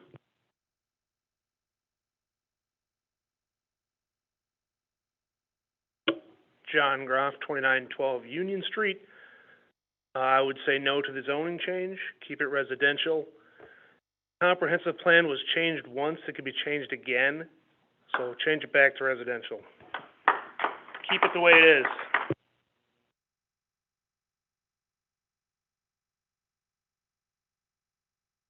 Hello, Samantha Brown again, 2944 Union Street. And I have to echo what Dominic said, that if there was actually a plan that would fit that rezoning, that maybe we would be more open to it. But as it stands right now, and with the information that we know might come in the future, I oppose it. Thank you.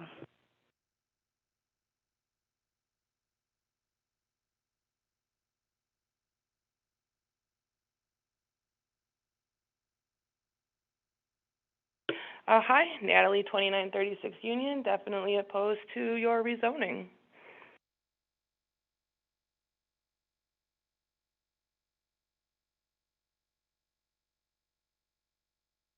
No, I'm definitely opposed to this idea of, one fella here, he says he's a loyal person from East Troy. Where'd he go? You're not loyal to East Troy. Okay, hey, we're And not, you, we're not, and okay. you have an alternate building area for Al. multi, Al. Al. Al. Just have to talk about the SR4 versus the AR9. Okay.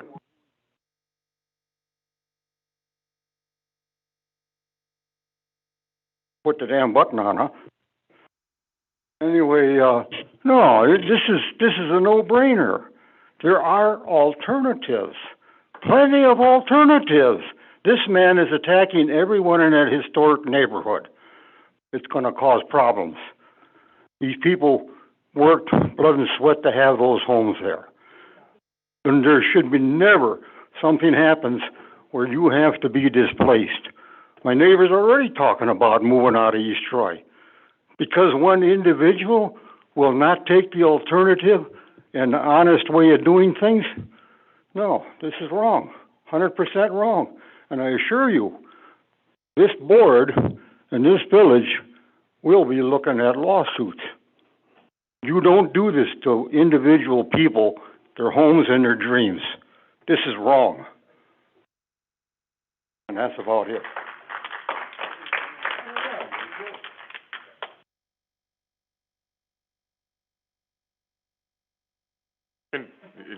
This is a public hearing.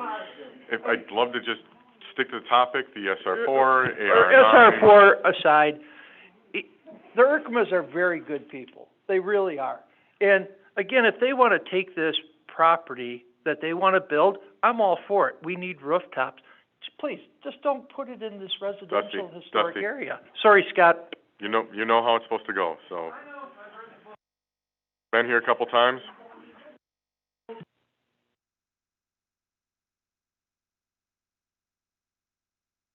Our host question. So if we zone this to AR9, that means that not only Miko, but some other developers say would come in, say you decide not to do that, but it could be 9 per acre, correct? Is that, my understanding is that? Yes, yes. So we're looking at 9, 4 acres, that's 36 units, possibly. So that's something that would be acceptable to, I think, our neighborhood. It would be acceptable to me living at 2019 Division Street. So looking at those proposals, I guess, we have to be aware that we do want to grow. And I know that when this comes up, it's up to the Planning Commission and the board to make that decision once you do make it a AR9, of whether that expansion can go on, correct? Am I correct with that? Yes. Okay. So then I think we should rezone it. Sorry, I just think that gives us the opportunity of going to moving forward with this and maybe taking a step back as the plans come forward and seeing what Miko has to say with that and how this all goes, so that the rest of our community can have input with this next meeting as well, and how the Planning Commission and the board votes. Thank you. Thanks. I'd like to comment about the zoning of AR9, which is that it has a lot of setback and it has some opportunity where, because of the attaching part of the residential units, it would be like taking some SR4 zonings and just pushing all the houses together and then gaining that green space that comes out so that you have larger parcels of green space. If you read the AR9 zoning, it's really a flexible quality zoning. It provides the opportunity for various developments. It's a good use of these properties that are challenging due to their odd shape or their lack of extra road space that makes it easy to line them with houses. So I understand that there's a risk, but of the next step possibly happening, which is what I think a lot of you are concerned with. But the truth of the matter is that AR9 is a very compatible zoning for that area. And I encourage you to go to our zoning hub and read it, because it really can make for a nice development.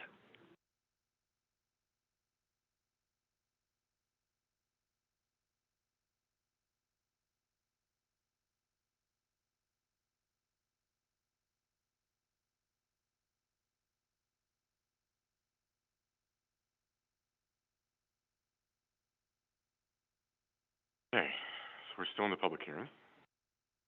Again, the topic of conversation, public hearing. Change for our zoning code from SR4 to AR9.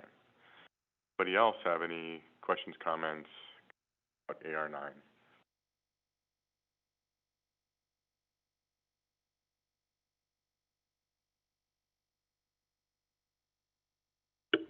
Hello, Amanda Ewing, 2054 Division Street, right across from the empty lot, and I just wanted to state that I am opposed to the rezoning.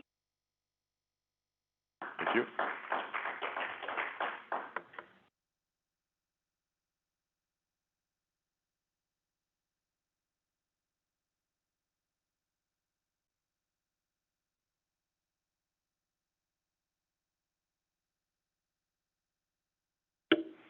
I'm Michelle Estrela at 2062 Division Street, and I would like to state I'm opposed to changing the zoning.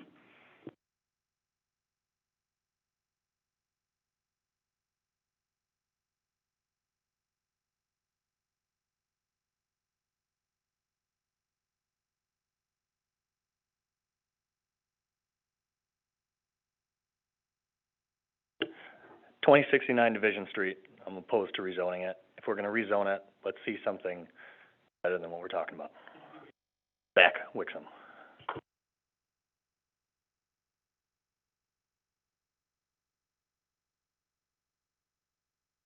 We're still in the public hearing.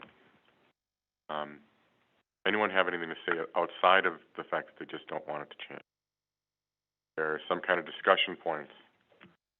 Definitely. Jason Smalley, 1876 Ridge Drive. Ben, you alluded to the Edward condos, AR9. Do you know what the acreage is over there? I know it's 52 units. The 7 point something sticks in my mind, but it was a long time ago when they built it. And I almost wouldn't necessarily guess that there's 9 units on an acre over there. It might have only come up to 8, judging by just how I perceive it over there. But it's well, Jason knows what it's like over there. It's a nice community, I think, and while yes, they may not have a historic look, it's a nice place. Yeah, but irregardless of historic, you're just trying to get a footprint, to understand how many units per acre. So, just curious. Right. I'm hoping that the group here can kind of understand that it isn't when you have AR9, you're not necessarily getting a 4-story building. You're getting you're getting low rooftops.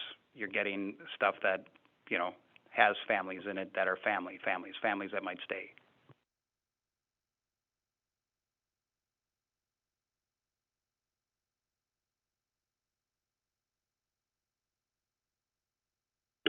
I just have a little walk down memory lane. My name is Melanie Denhart. I own the building at 2884 Main Street with my husband. I'm really bad at zoning. I don't understand it. But I suspect that about 25% of this village would not exist without zoning changes in our past history. I don't know enough about this particular project to say something specific, but I would just remind people that our newest set of schools are in a cornfield. All of the lovely subdivisions that bring these great people to East Troy are in cornfields. They used to be cornfields. So we have to make some changes and make some accommodations. Is this the best plan? I don't know. But I think that people have to look a little beyond right now and think about the future. We're not all going to be here in 50 years. And I remember when I was a kid, there was no nursing home that was a cornfield. There were no subdivisions. There were no apartment buildings. There was no grocery store, no strip mall. It's not really a strip mall, but none of that stuff was there when I was a kid. And I don't know what my parents said at the meetings. I don't remember, but it's all change. It's not always good. It's always frightening, but a lot of people would not have a home right now if there were not zoning changes. I really look at the acreage of subdivisions in our surrounding community. That's a lot of people, good people.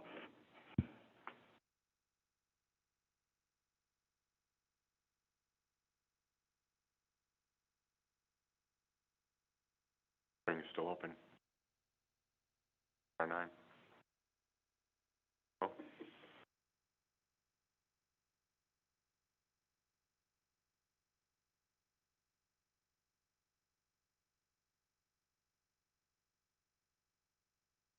Holly Swenson, 2061 Division. So I just want to state that we are talking about a part of the village that was just like this 100-plus years ago. That's why I think a lot of us are opposed to it. We bought historic homes. That's what we want to see. That's where we want to live. And you're talking about significantly, potentially changing what's right in the middle of it. And I'm not talking about this development. I'm talking about any kind of attached residential beyond a duplex. Doesn't fit. That's not what the area is. The other thing I want to add, I didn't see anything before. I moved here from Waukesha. And when I lived in Waukesha, there was an apartment building down the street. And we had to go try to get a law passed that people couldn't park on the street because people from those apartments were parking on the street in the winter, and the snowplows would come through and those cars would be sitting there and people would get snow shoved right in front of their driveways because the plow couldn't plow right because of the people from the apartments parking there. There were people, I don't even know how they got out of their driveways with the snow that was stuck there. I don't want to see that. I don't want to see all the extra traffic. It's an old historic area. Please leave it as it is.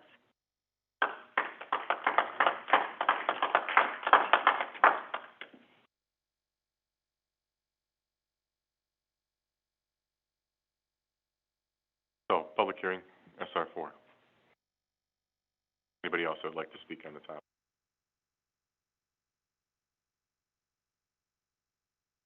Close the public hearing. Tim? So I'm referring to the staff report. Again, this is a public hearing with a recommendation from the Plan Commission to the village board. If it is approved, then the village board will take up the matter at their next meeting next week. There was a public hearing notice. Public comments are included as part of the staff report that were submitted online. Again, this is a proposal that is consistent with the recently amended Village Comprehensive Plan with regard to mixed residential and also this property being designated as infill development. There are findings that are required by the zoning administrator, myself. Those are listed on the page 2. And if you're so inclined, there is a motion for your consideration. And following is the public hearing notice and the ordinance that would make the zoning change. And I would note that this is a conditional rezoning. Page 2 of the ordinance at the top under section 2 and 4 basically says that this is conditional and there has to be a specific development proposal within a certain period of time. Otherwise, the rezoning reverts back to the SR4, and I have penciled in there for 4 years. So they have up to 4 years in which to bring forth a proposal. If nothing happens within that 4-year period, then again the zoning reverts back to SR4.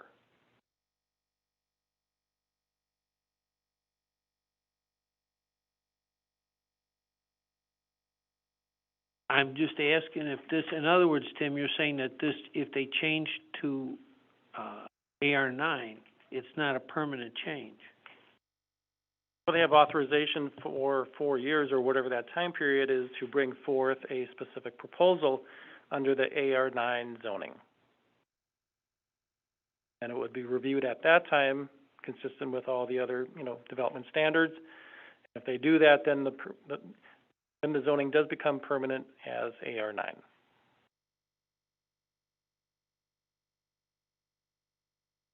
Can you say that one more time? Bit better. Thanks. Hopefully clearer. So basically, the ordinance as drafted is conditional, meaning they have a period of time within which to come forward with a specific development project under the AR9 zoning. If they don't do that within that time period, then the zoning reverts back to SR4. And would that development have to occur over the entire property? Or, I mean, do they have to bring a proposed development that encompasses the entire acreage? I would presume so, yes. Because it is one property right now. So I guess my question would be that the proposed development, once it's approved, then they have their zoning and then but they need to have the approval, like, for example, even if the buildings aren't going to be completed for 4 years, they would still have to be on the original proposal. Correct, yes.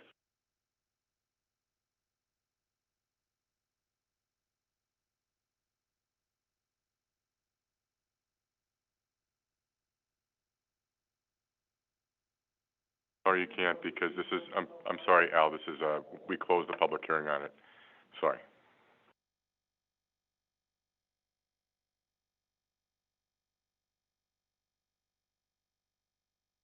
Anybody else have any?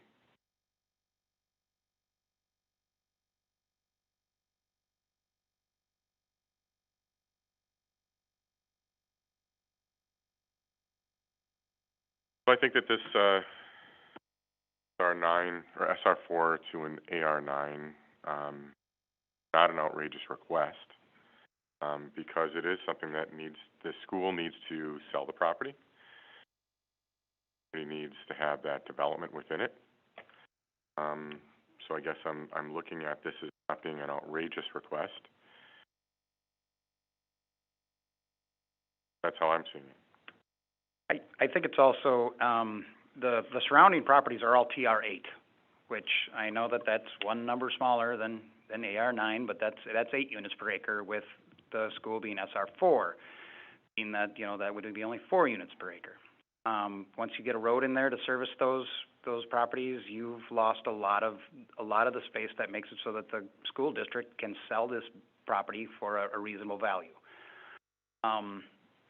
And I understand that not everybody's concerned with that, but some people are, including the school district, who does look to service your children. So it's a good zoning, AR9. It really is.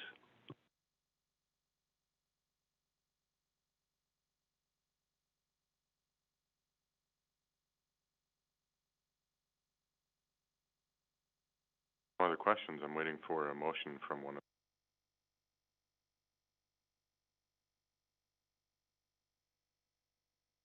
Okay, I'm gonna make a motion that we recommend to the village board the conditional rezoning of the subject property as set forth in the ordinance dated October 7th, 2021. I'll second. Any other discussion? All those in favor? Aye. Aye. Opposed? Opposed? Say that in the mic. Oh, I'm sorry. Opposed. All right, motion carries. Moving on to pre-application review of a potential planned development district for the property located at 2031 Division Street, RA 4954000002, Miko Erkma, developer, application 2021-31. Tim? So just real quickly, looking at the staff report, that's in your packet. And again, this is the first step in a 4-part process for submitting an application for a planned development district, which is a planned unit development that would allow to exceed the development density and intensity of the zoning that is currently on the property. Again, in your packet is a site plan that was submitted, and again, we're in the first step, and that's the pre-application conference.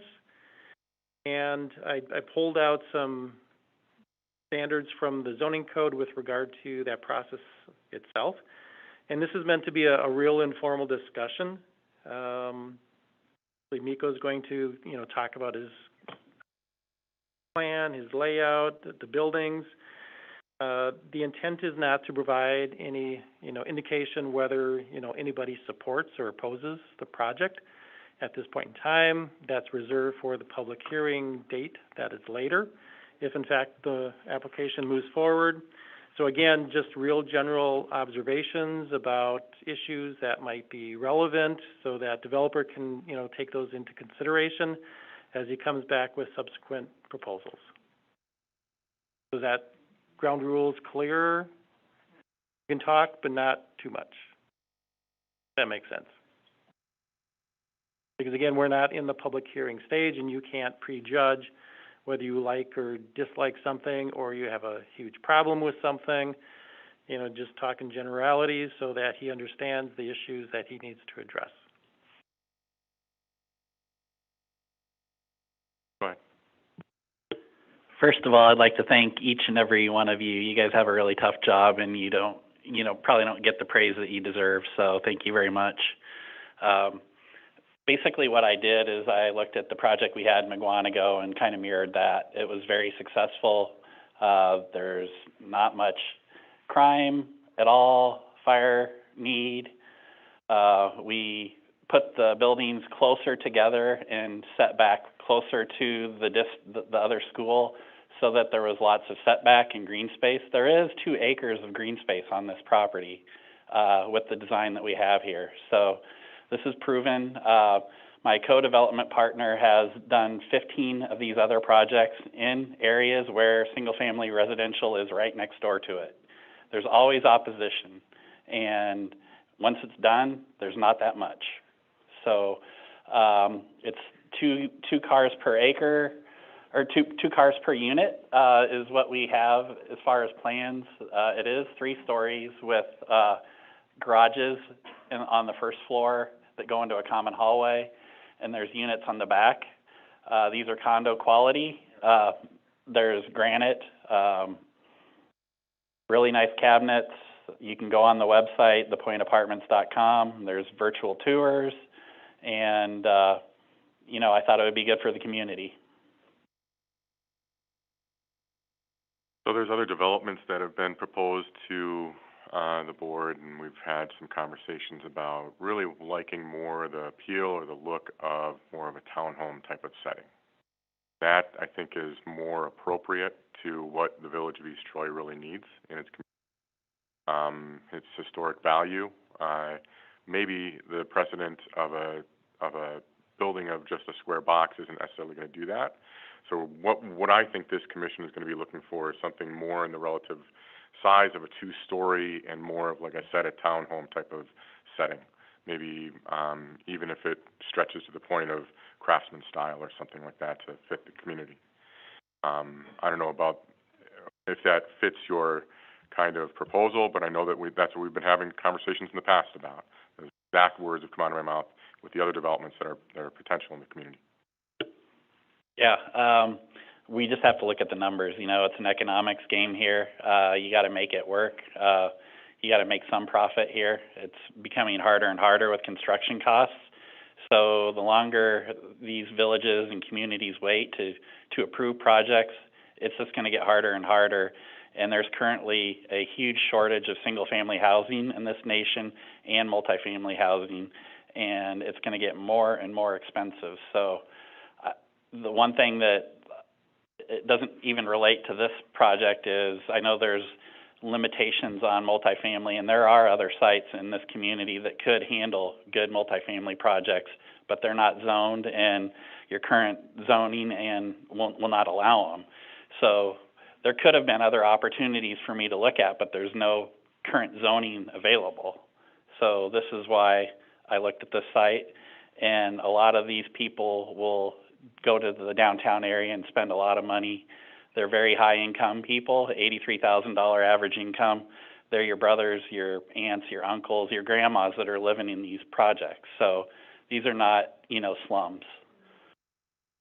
No, I never would indicate they were by any means, and finishes and interiors definitely help enhance the value and the clientele that you have within those buildings. But as I stated, I think that what we've tried to emphasize to any other developer that's come into the community, any of these development comments or proposals, try and make it more of an appealing aesthetic value. 3-story, front-facing may not be exactly what we're imagining as a community. And in my mind, as a planning commission member, village board president, I was hoping, and most of us in this community are, looking for more of that townhome look. So is there anything in your going back and crunching the numbers, come back to us with the proposal, show us something different than this one? Yeah, I'll take a look. We'll just have to see how it, have to redraw the plan and see, but I'm not sure if it's going to work or not. We'll have to look. Miko, I would also like to echo what Scott said, and I would hope that you still stay interested in the property.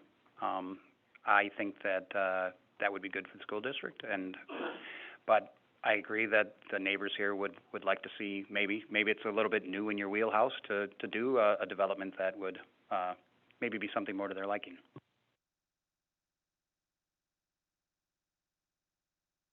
We do have an up-and-coming community. If you look at the businesses that are on our square, and in particular our IT businesses, $83,000 is really the starting income for some young professionals. Maybe a development that is more aesthetically pleasing with a 2-story townhome type of look, you'd be attracting somebody that's more in the $100,000 to $120,000 a year pay scale. And you can maybe make up those dollars because you chopped off a story or two.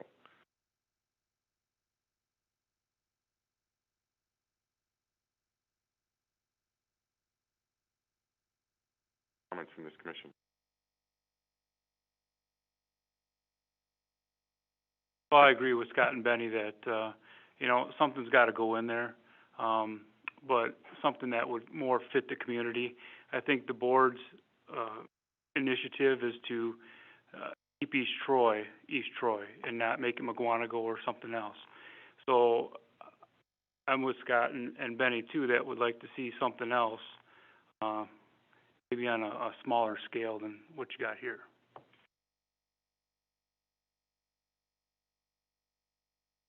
David, I don't know if this went outside of your guidelines, but discussion has to be had.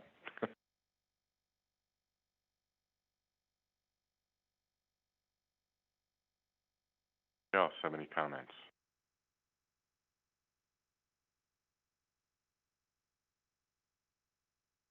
Thank you. Thank you, Miko.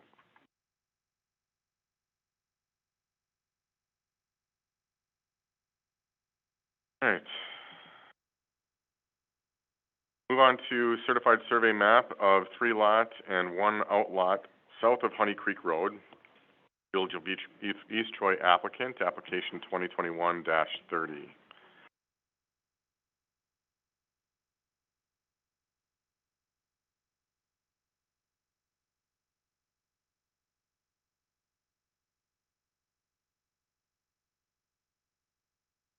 So, staff report is part of your packet. And this is a second version of the land division for the industrial park. Previously, there were 2 lots.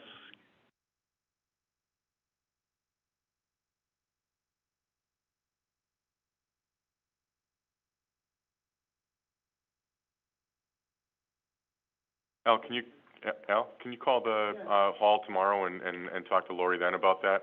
Just want to try and keep on going with the meeting. Thank you.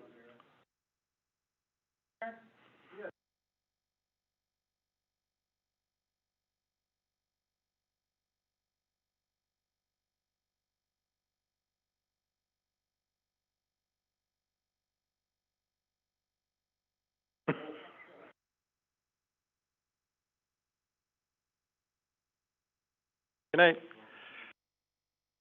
So again, this is a second submittal of the land division at the village's new industrial park. The previous version had 2 lots closer to the Honey Creek Road. And we have a pending project that is more ripe for development, and that's Lot 3. And that's where MP Systems is going to be located. And again, there's going to be a new drive. Outlot 1 is for the stormwater management.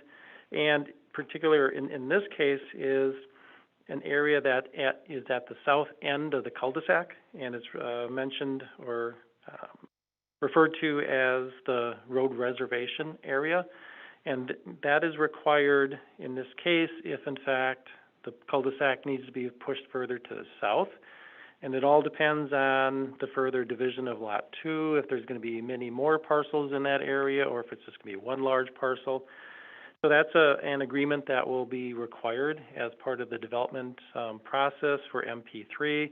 And again, it basically sets the terms and conditions for the road reservation if, in fact, that road is to be extended to the south. So there is a number of conditions of approval. They're listed as part of the motion. There are 4 general, and then there are a number of specific conditions with regard to the CSM plat itself.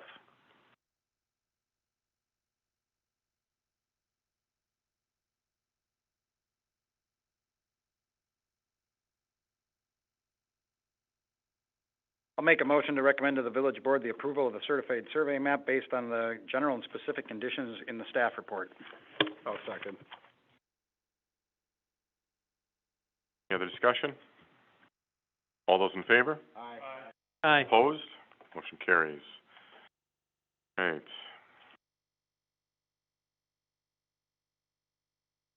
Potential revisions to the zoning code, chapter 510, relating to occupancy permits. I will open a public hearing on that right now. Anybody like to speak? Item for tonight? No, Tim? So this is an ordinance that we had looked at the last month's meeting. This came from staff as improvements to the zoning code with regard to occupancy permits. And the draft ordinance is attached for your consideration. Again, anybody here that would like to speak on the topic? No? Close the public hearing then.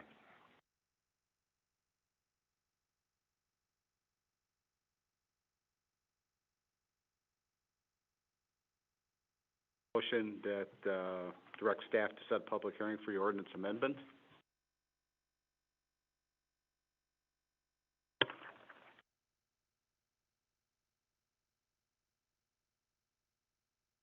So on the bottom of the first page of the staff report,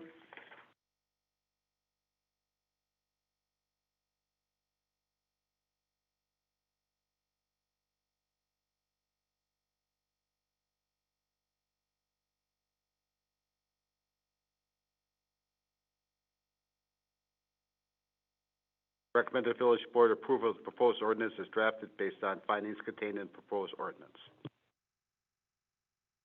Any other discussion? Nope. All those in favor? Aye. aye. Opposed? Motion carries. Right, discussion related to potential revisions to the zoning code with regard to buffer yard requirements. So this relates back to the MPC system site plan and buffer yard requirements. And this is, up for discussion in terms of, the original intent of the buffer yard. And, I would just comment that, typically you would have a buffer yard so that it would have some effective screening between 2 different properties. And as currently drafted, the standard does not take into account situations where one property is higher or lower than the other ones. If you were to put in that landscaping buffering, fencing, trees and so on and so forth, you really would not have the desired effect, only because you can see over the top of landscaping or whatever you put in, given the change in topography from one property to the next. So that's kind of the issue. The standard is there. So the question is whether it would make sense to do a minor modification. I think I do, yeah. On the second page of the staff report, I have a proposed change to the ordinance. We're talking about the buffer yard. So basically, a waiver potential, and as drafted, upon petition, the Plan Commission may waive the buffer yard requirements in this section in whole or in part when the Commission believes the required buffer yard will not provide the desired screening because the adjoining properties are at a significantly different elevations. A decision of the Commission to grant a waiver must specifically state the reasons for the decision. And these reasons will be, probably documented in the site plan? Yeah, basically looking at, topography, looking at cross-sections, looking at, information on a case-by-case basis. And this was written, very narrowly so that the only consideration to waive the buffer yard is topography, not because you just want to. And of course, it'll have to be waived and approved by the Planning Commission with each individual. Case by case, yes. Make a motion to direct staff to set a public hearing? I'll second that.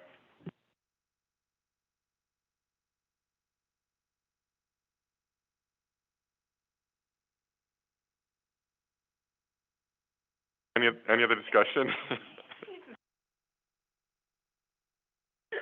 All those in favor? Aye. Aye. Opposed? Motion carries. Okay, discussion related to potential revision to the zoning code with regard to downtown transition area described in Village's comprehensive plan.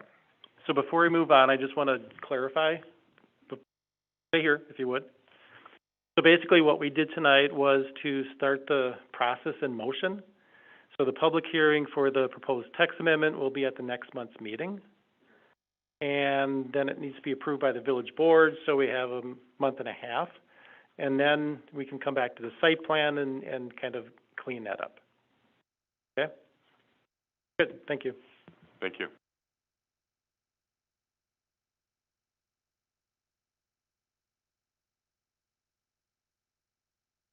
Any questions about the changes?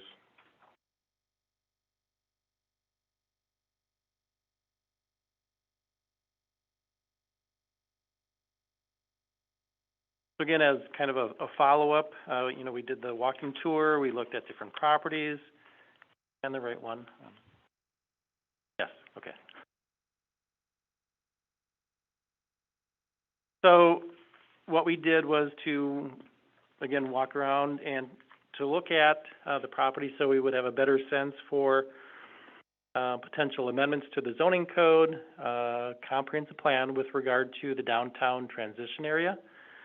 And based on that discussion about what I heard and so on and so forth when we were on that tour was identifying different properties that are currently outside of the downtown transition area on the comp plan that could be, and to potentially take some properties outside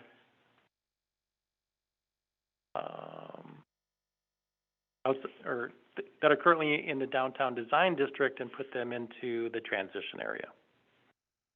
So we're gaining some from outside and then also making by the downtown design area smaller. So those are indicated with the circles, and again, this was just my take on it. And the intent was to, really focus the downtown design standards on those properties that specifically face on the square. And what we did was to look at the zoning. And what I did was to print off the land use matrix, the use table that shows what uses are allowed where. And I just, wrote in on the right-hand column, the CB transition area. So whatever we call it, is fine, but basically identifying those land uses that would be appropriate in the commercial business transition area. The intent is to allow some commercial, but not a lot of retail, and to allow a little bit more housing options in terms of multifamily, duplexes, so on and so forth. Again, this is just a starting point for discussion. Obviously, the hour is getting late, but we can just kind of run through it if you want, and obviously nothing has to be decided tonight. not only for housing identifications, but I think when we were coming through that, tour, Benny said it well when he was identifying that what if somebody wanted to turn one of these homes into a restaurant or something like that, that this allows for that possibility. That makes more sense to me than any kind of housing changes. That's where I see this helping.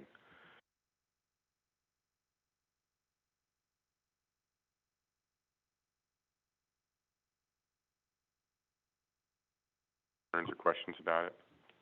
No, and I'm hoping here that we'll be promoting, your office type uses in those areas too, so that if a person had one of these houses, it could become a mixed use. They can, run a business while living there If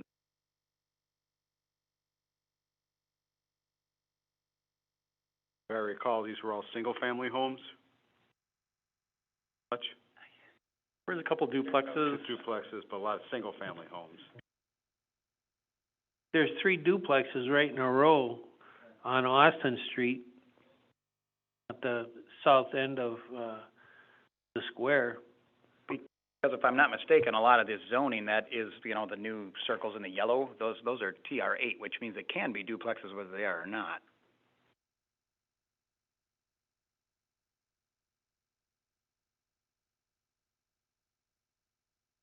Like Tim said, it was just simply a discussion point. Anybody else has anything to say? Comments, questions? On then to the next thing. Any recommendations for future agenda items? At the next meeting at November 8th, 2021, 6:30, regular meeting if needed. I'll make a motion to adjourn. Second. All those in favor? Aye. Meeting adjourned. Thank you.